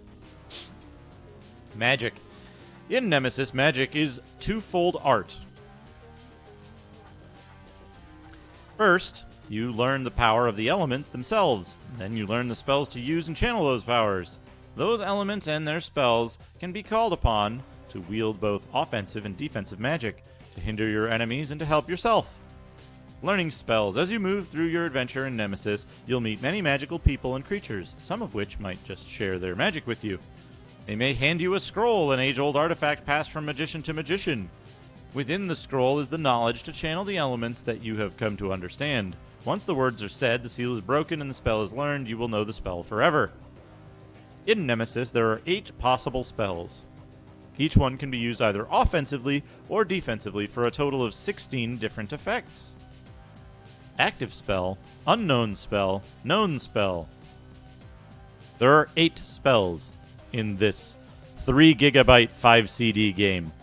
Step-by-step spells. To cast a spell, your amulet, the necklace you begin the game with, must be in one of your hands. Click on a known spell or use keys 1 through 8. This spell will remain selected as the default spell until you pick another. Enter combat mode, click on the sword or press spacebar.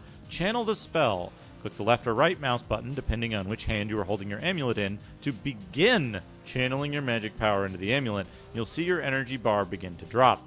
The more energy used, the more powerful the spell cast. A spell will release automatically when it reaches the maximum amount of usable energy. You can spend less energy by clicking the same mouse button you used to start the spell to immediately release the spell. To abort the spell, click the opposite mouse button, the hand not holding the amulet. Release the spell. Click on the adventure screen to send the spell out into the world, or click on the small icon of your character in the status bar to target yourself. This is useful for healing spells. Ranged attacks. Some spells offer ranged attacks and are a good way to hurt creatures before they hurt you. Sending a ranged spell out to the world works the same as a regular spell, but offers the added benefit of injuring them before you meet them face-to-face in combat. Magical Deliverance. You can create anything from a small fireball to a smoking, screaming blaze of fury. And make sure you tailor the amount of magical energy you use to the creature you're facing. A fire-breathing creature is not likely to be impressed by your small fireworks spectacle. Nice, very nice. Turn the stakes, please. While a raging inferno might be just a wee bit too much for that little spider. Ah, you suppose the people of Gallican really wanted that forest anyway. Use your magic wisely. Magic energy wisely. Don't tire yourself out if you don't need to, and take advantage of potions to restore health and energy. Contacting us. They have a website at this point and a CompuServe address. Technical support.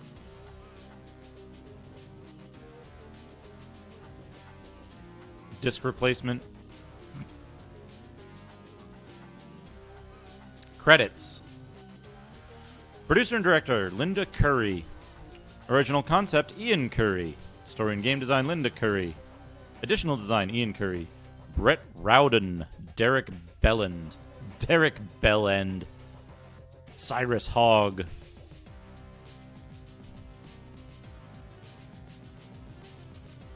Script and dialogue. Programming.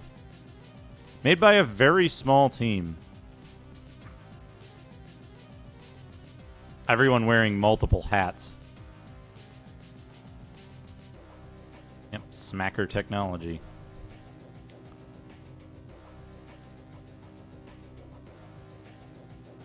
Eric Heberling. Sonia Ball. Tyrone Benskin. Rick Jones. Sean Ling. Terrence Scammell.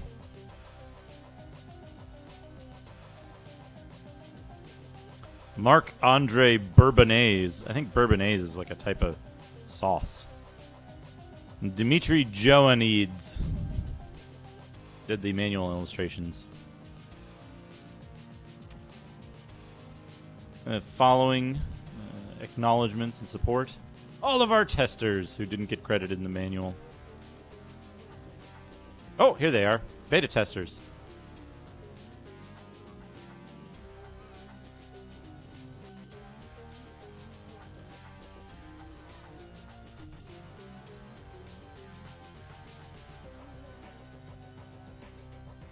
Disclaimer, epilepsy warning. Printed in Canada. Yet Dan still is one. Nathan, help the boy Koch.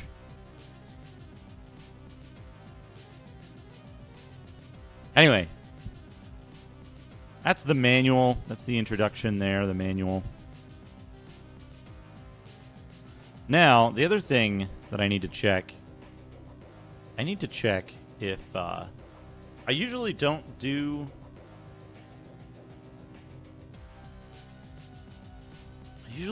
patches. I usually play original versions, but if there's a necessary patch, I might need to look at that. Let me see here.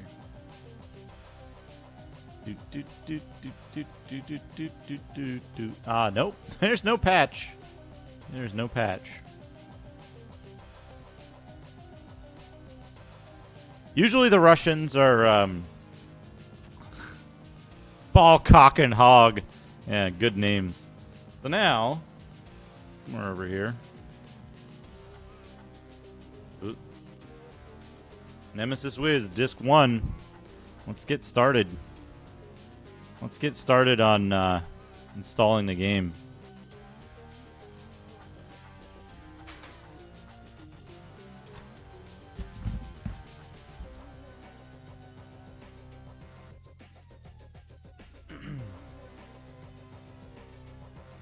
Hey, don't badmouth Daggerfall. That won Game of the Year for or RPG of the Year for 1996 from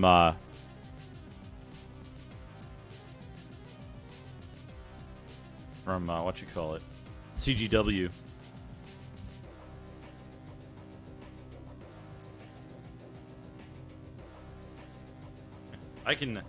I can take this Menzo Baranzan disc out. That's the backup game.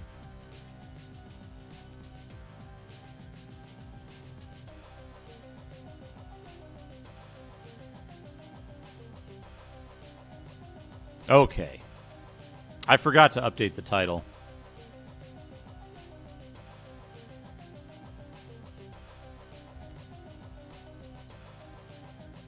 Wait, is it A or the? Is it A Wizardry Adventure or the Wizardry Adventure?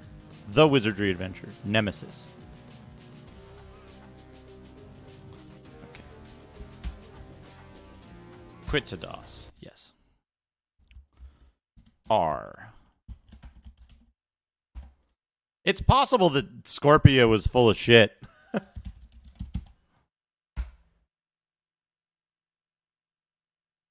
Nemesis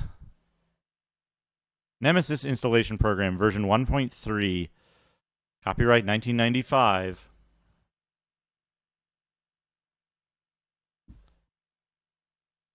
Surtech Incorporated. This program will install Nemesis the Wizardry Adventure onto your hard drive. Hit any key to continue.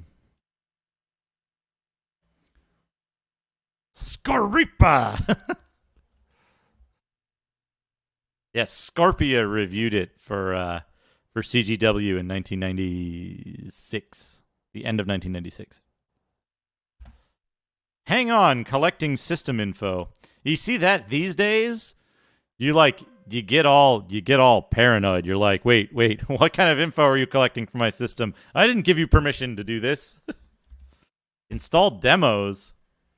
There just wasn't enough room on this CD for the demos, so you'll need to change CDs. Insert the Nemesis CD number 4 into the CD-ROM drive, then hit a key to continue with the installation. Press escape key to abort and return to the previous menu. We don't need to see the demos just yet. We might look at them later, though. Install Nemesis. Maximum install on C. Yes. Nemesis. Create it. Let's put on a little music while this installs.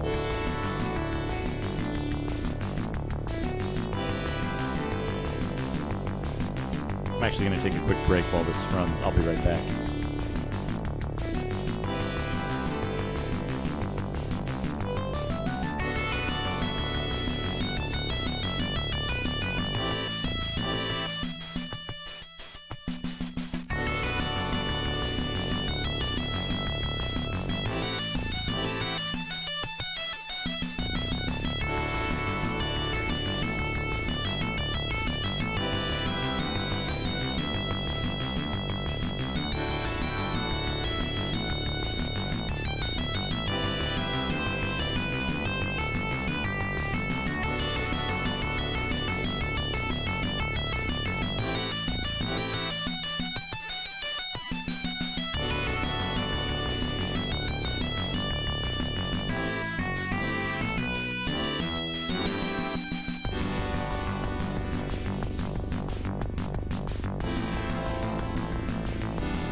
I'm back.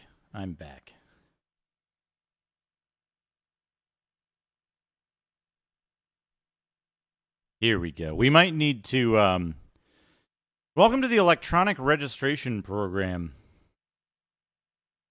Why did this stop after it played this? Odd.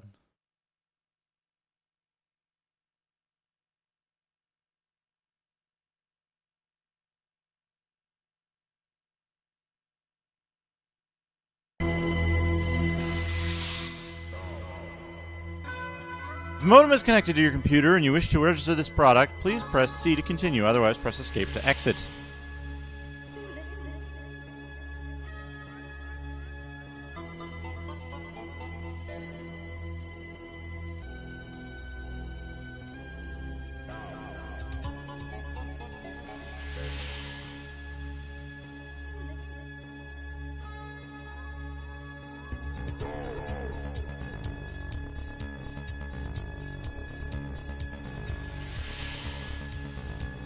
Yeah, the enemy in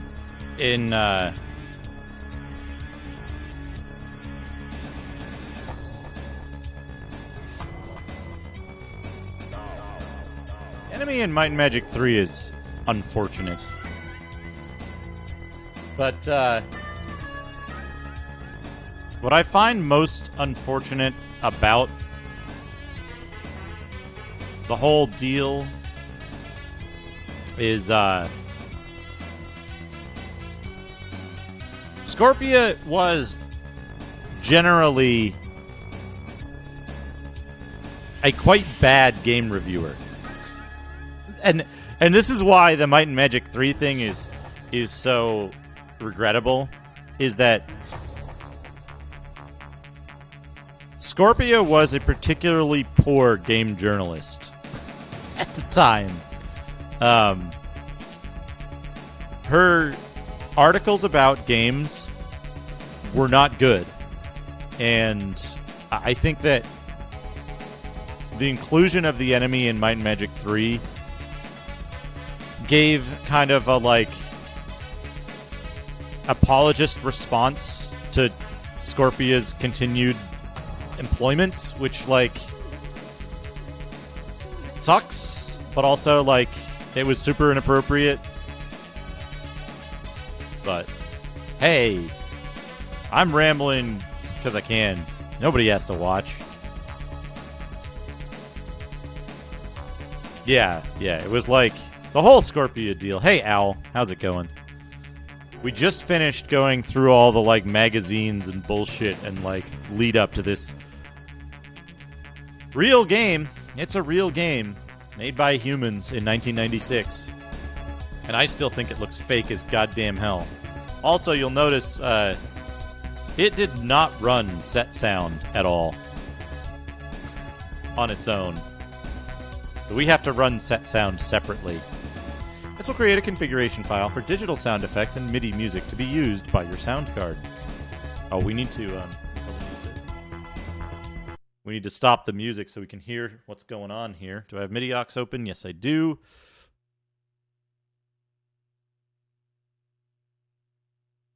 Select card for digital Sound Blaster 16. Auto detect. Yes, good. Select card for this. General MIDI. Generic OPL 3. One of the few games with AdLib Gold support. Roland MPU 401 on 220. Turn subtitle text on. Yes. What does it say? If you want text displayed as well as hearing the speech. No, if you don't want any text displayed of the speech. Okay, yes. Auto eject CD mode. The game will automatically eject close the CD-ROM drive's door. If you know your CD-ROM drive doesn't support software ejection, your CD-ROM is blocked somehow. This can happen with some computer cases with a door in the front. You should like no for this option. Automatically eject and close. Yeah, we'll try it. We'll try it. Test current settings. Test digital sound. These settings work. These settings work. These settings work. Oh man, FPGA virtual MIDI stack, yeah. That would be pretty good. Having the, Al, I don't know if you've seen this specifically, but, so I have this guy down here, which I actually need to check right now. We'll check the music first. We'll test the MIDI music.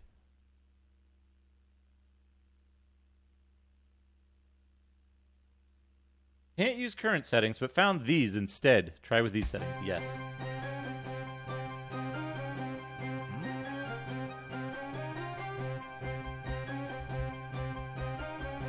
Seems good.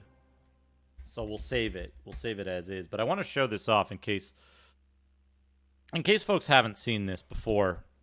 We're going to bring this guy down here. I'm going to bring this guy down here so we can see better. I can figure out how to, like, fill this camera the way I want it. Close enough, I guess. Out of here, Giga Mouse. So this guy,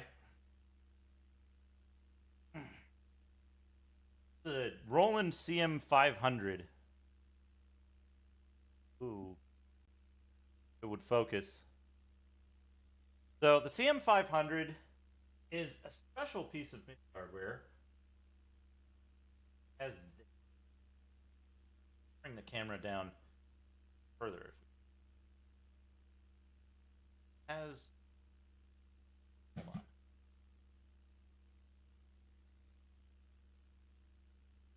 Now we can see close. It has this little switch here. I don't think really won't be able to get a good focused image of it because it's just like raised text. But that guy,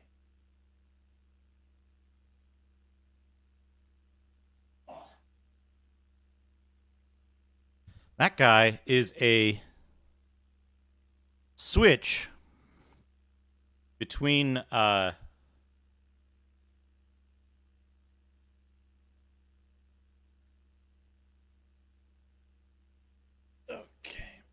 Okay, there we go. Put this back where I can. So,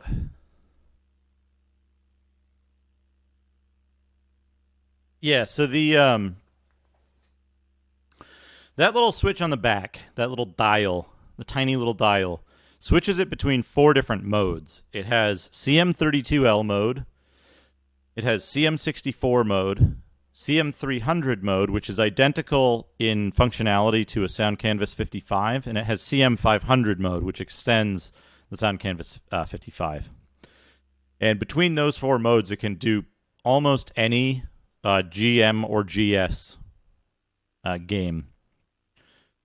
I think we're on the correct setting because it wants general MIDI. But I got it for, I think, sub 200 before shipping, which was it shipped from Japan. It was a pretty good deal on that, I think. Works perfectly, came with the power supply. Yeah, the Switch being in the back is a little like baffling. Like at least the way I use it.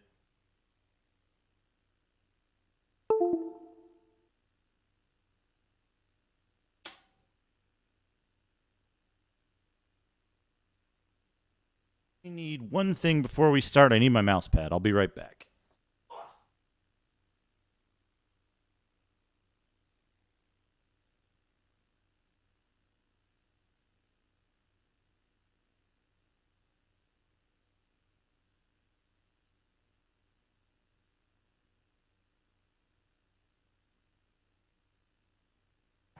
Yeah, the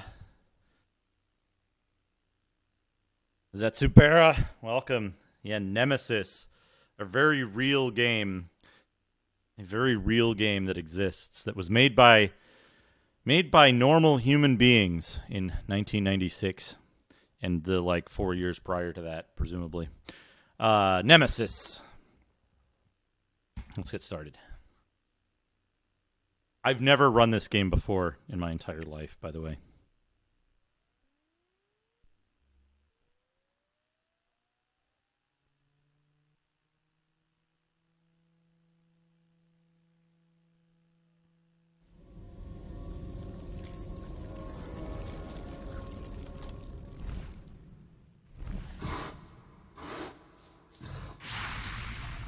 Good. The Wizardry adventure produced. Oh, this is off a little bit. Hold on.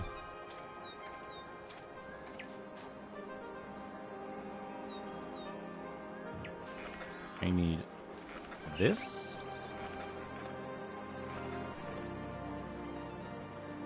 Oh, that's off a little as well.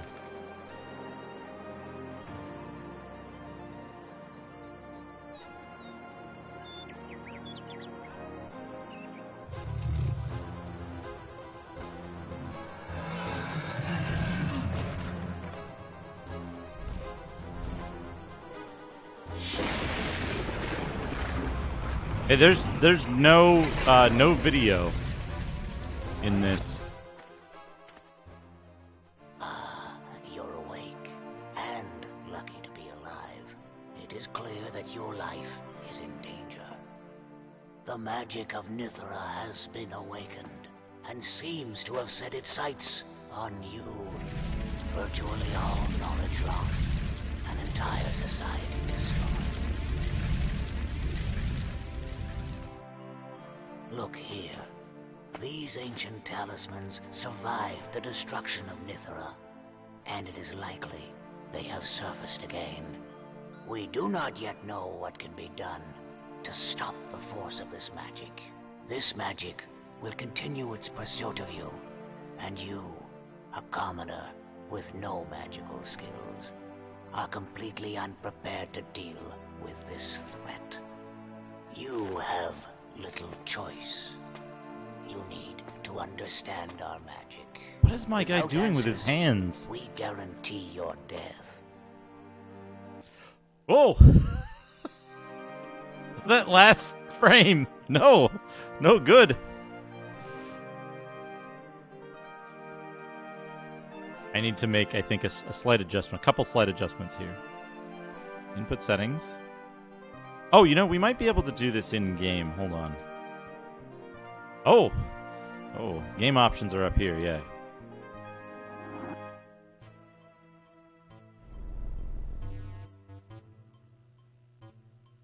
Want status bar on at all times.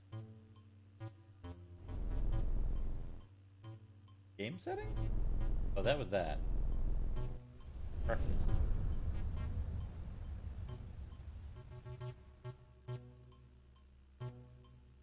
This looks a little better, right? Up the brightness a little bit.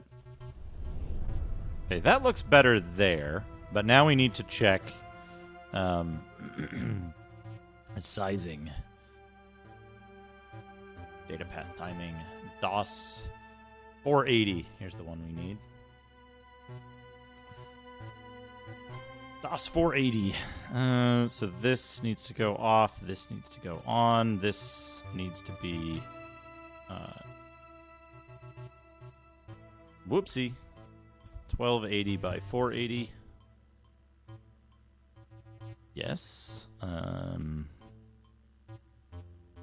I use FRF for 85.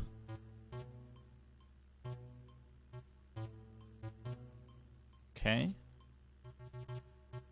And then I need to set this here to 1280 by 480. 284.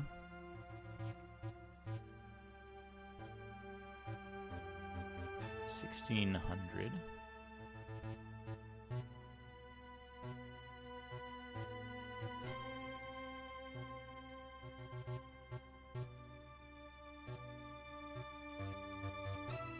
Oh yeah, this is a real game. It came out in 1996, fall of 1996, sometime after August, before December. There we go. This is pixel perfect, by the way. And vertical position should be 28. 28.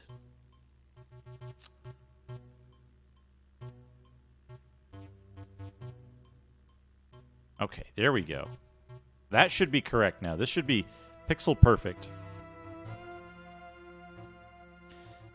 Yeah, this is a Wizardry game. Good! Good that this is a button you can press.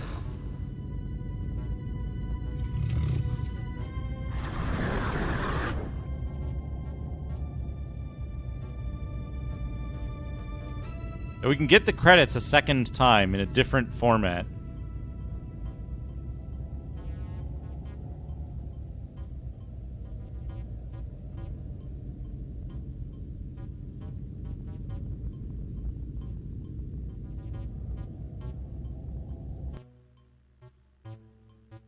Save game. 1. It's fine. We're going to start a new game. We're going to start over so we can see the... boss key if your boss is Surtech Software. Good. We're going to start a new game so we can see the... so we can see the intro again, and then we'll start the timer then as well. Start new game. Yes. Start. Yes, Gunstar. Information. What information do you require?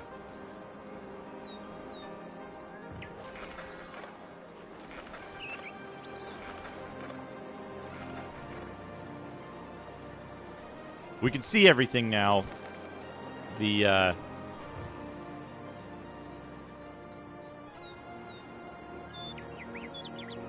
Oh, you guys just crayoning a map. He's drawing on a map in crayon. It looks like you're playing as John Romero, circa 1996 as well.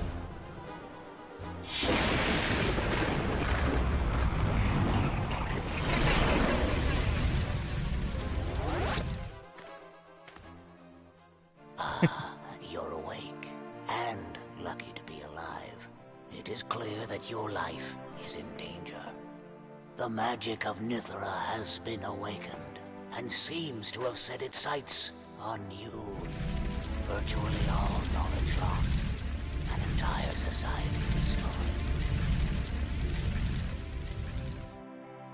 Look here. These ancient talismans survived the destruction of Nithra, and it is likely they He have looks like that surfaced drunk again. that you see at the bar We that's do like not yet been know there what since can the be beginning done of time. to stop the force of this magic. This magic will continue its pursuit of you, and you, a commoner with no magical skills, are completely unprepared to deal with this threat. You have little choice. You need to understand our magic. Without answers, we guarantee your death.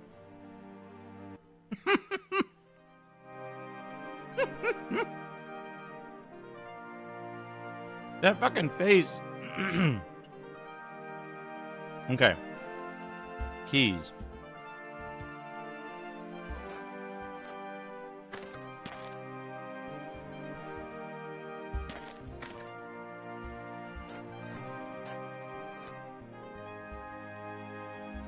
Oh no.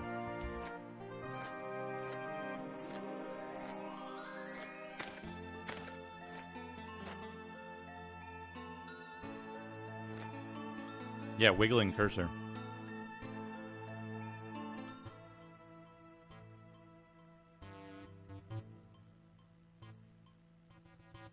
Oh no. That's an unfortunate choice.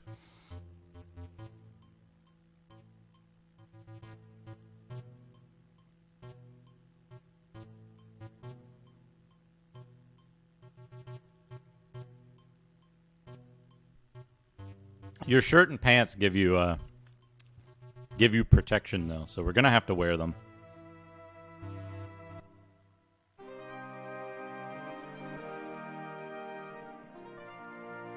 Gallican, pretty nice town. Met the barkeep Barnda and Tala too. Spent the rest of the evening talking with this guy Manton, a chemist, and some drunk guy named Griff. All the others had already gone home, barely even dark. Chemist notes, Amethyst enhances use of magical energy. Tiger Eye increases combat ability. Lazurite, body healer. Diamond Dust, Poison Cure. Lodestone attracts lightning, may cause it. Silver repels damage and wards off the dead. Charcoal Dust causes blindness. Shadow Attack. Oh, this is a good page turn animation. Shadow Attack, it's all a blur. I can still hear the sound of those wings, unless it's my imagination. But that wouldn't explain the strange bruises, ones that look like talons, shadows, Nithera. Hard to say what's happened to me. This man, this sage, Ryan, saves my life, only to tell me a nightmare about how some old magic I don't know or understand. I think I added a word there. Whoops. I need to learn his magic, he says. Something I must find for myself. Very bad font. Wiggle, wiggle. This book looks interesting.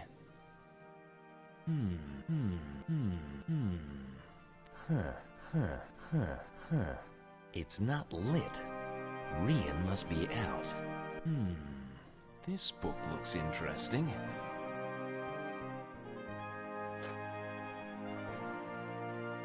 Whoa. Wonder if his students read all these.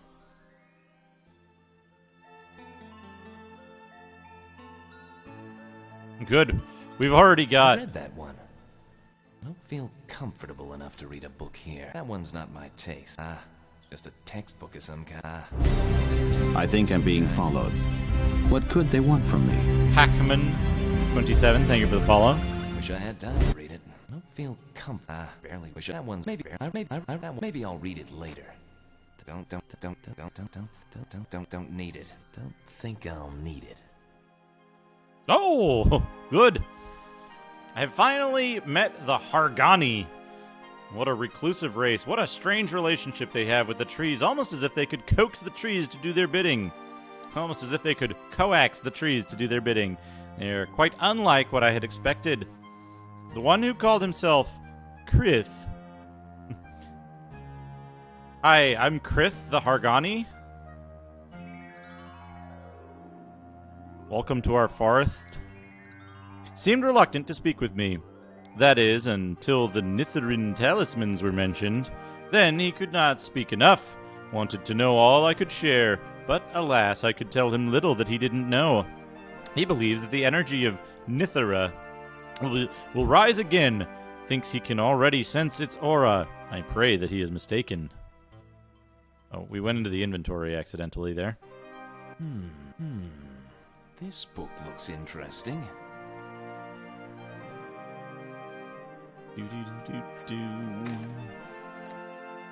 Metaphysics, alternate planes, science of mages, I guess.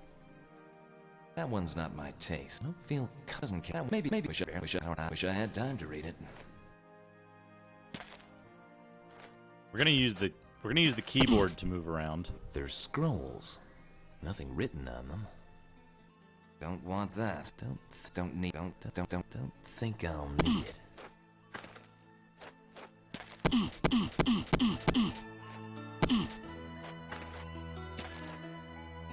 Initiation chamber.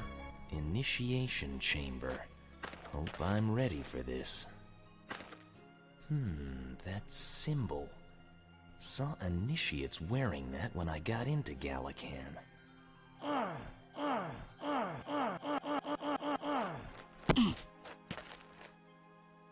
Doesn't catch my interest. Doesn't catch my... I don't feel... Breathe first. The fire will follow. New age stuff. Fireballs and hotspots. Okay. Maybe I'll read it. Wish I had fireballs and I think I'm being followed. fire. What could they want from me? Winter 7th, thank you for the follow. All that ends returns to the earth. All that ends that one's not my taste. Must be his personal collection. Wish I had time to read it. It must be his personal collection.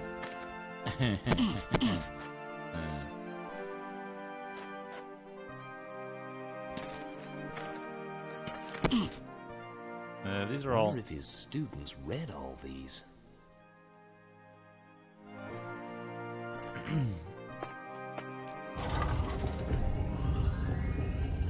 Oh, into the initiation chamber.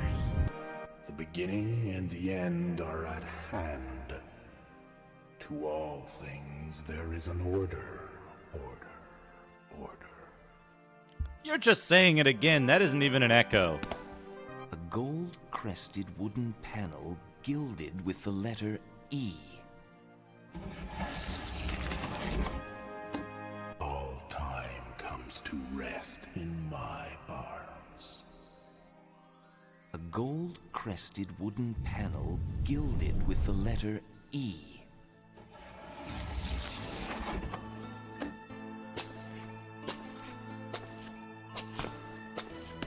A flock of golden birds soars around a crested letter A. The spring of life begins with the dawn of time. A flock of golden birds soars around a crested letter A.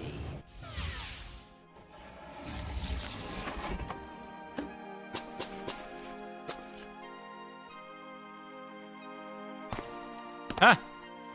39 points. A chalice stem forms a W circled by the life of the sea.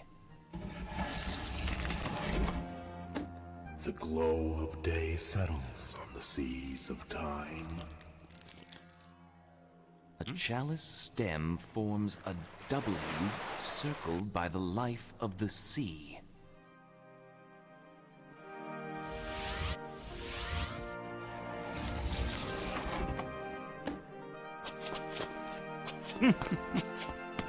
A letter F surrounded by golden filigree flames. The hands of time are half past the meridian. Order.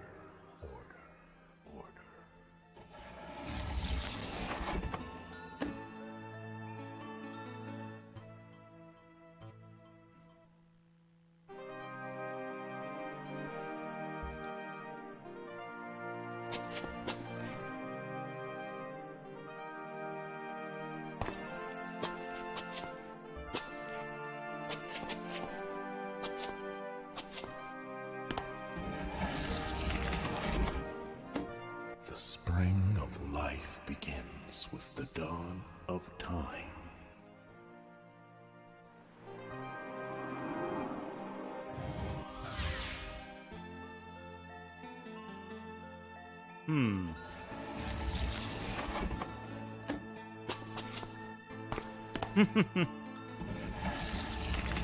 Why are the scrolls still here? The glow of day settles on the seas of time.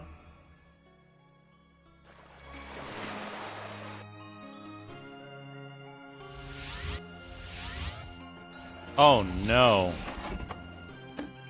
Oh no.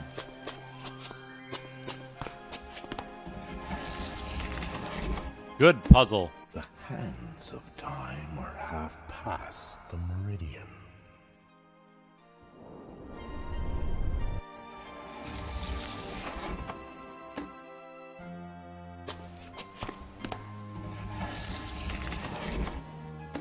All time comes to rest in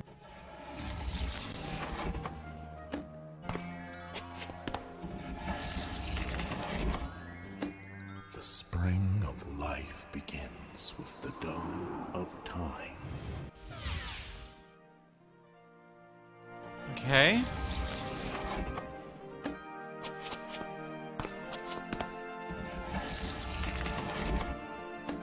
All time comes to rest in my arms.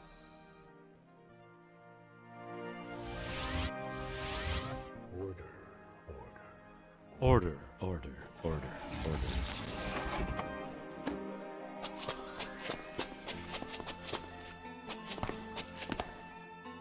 I keep forgetting this has full input buffering. The spring of life begins with the dawn of time.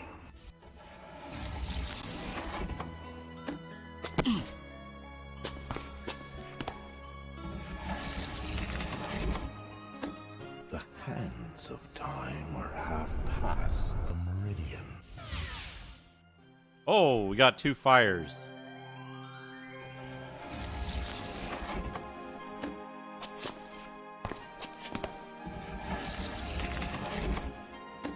The glow of day settles on the seas of time.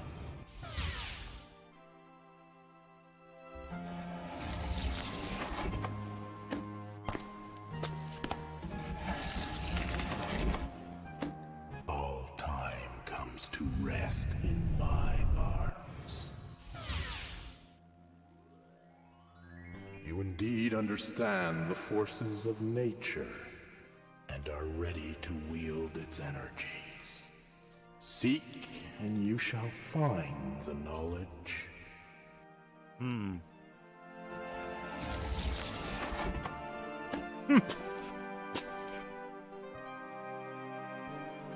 I think we merely have the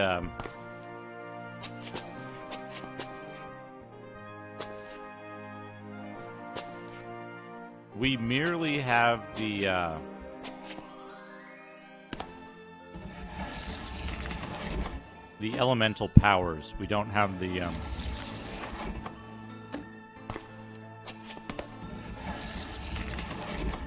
we don't have the spells yet.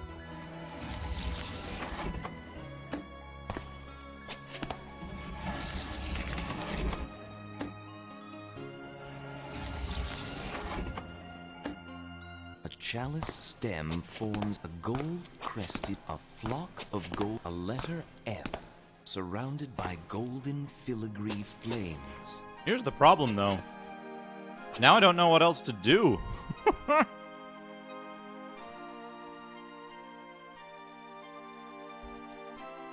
Training area. I've just been through what Rian called the rites, learning the elements of magic. He tells me these will save my life. I'm more worried about my mind. But I feel ready to do what he said. Find these Hargani creatures in the forest. Maybe they'll know more about this Nitheria magic.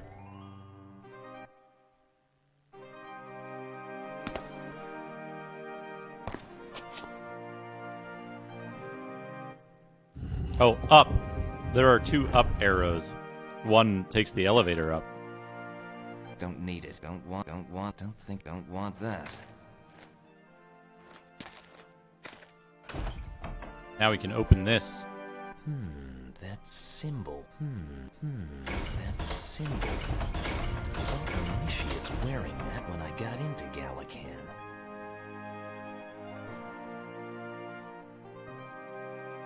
Oh, I think I see the item.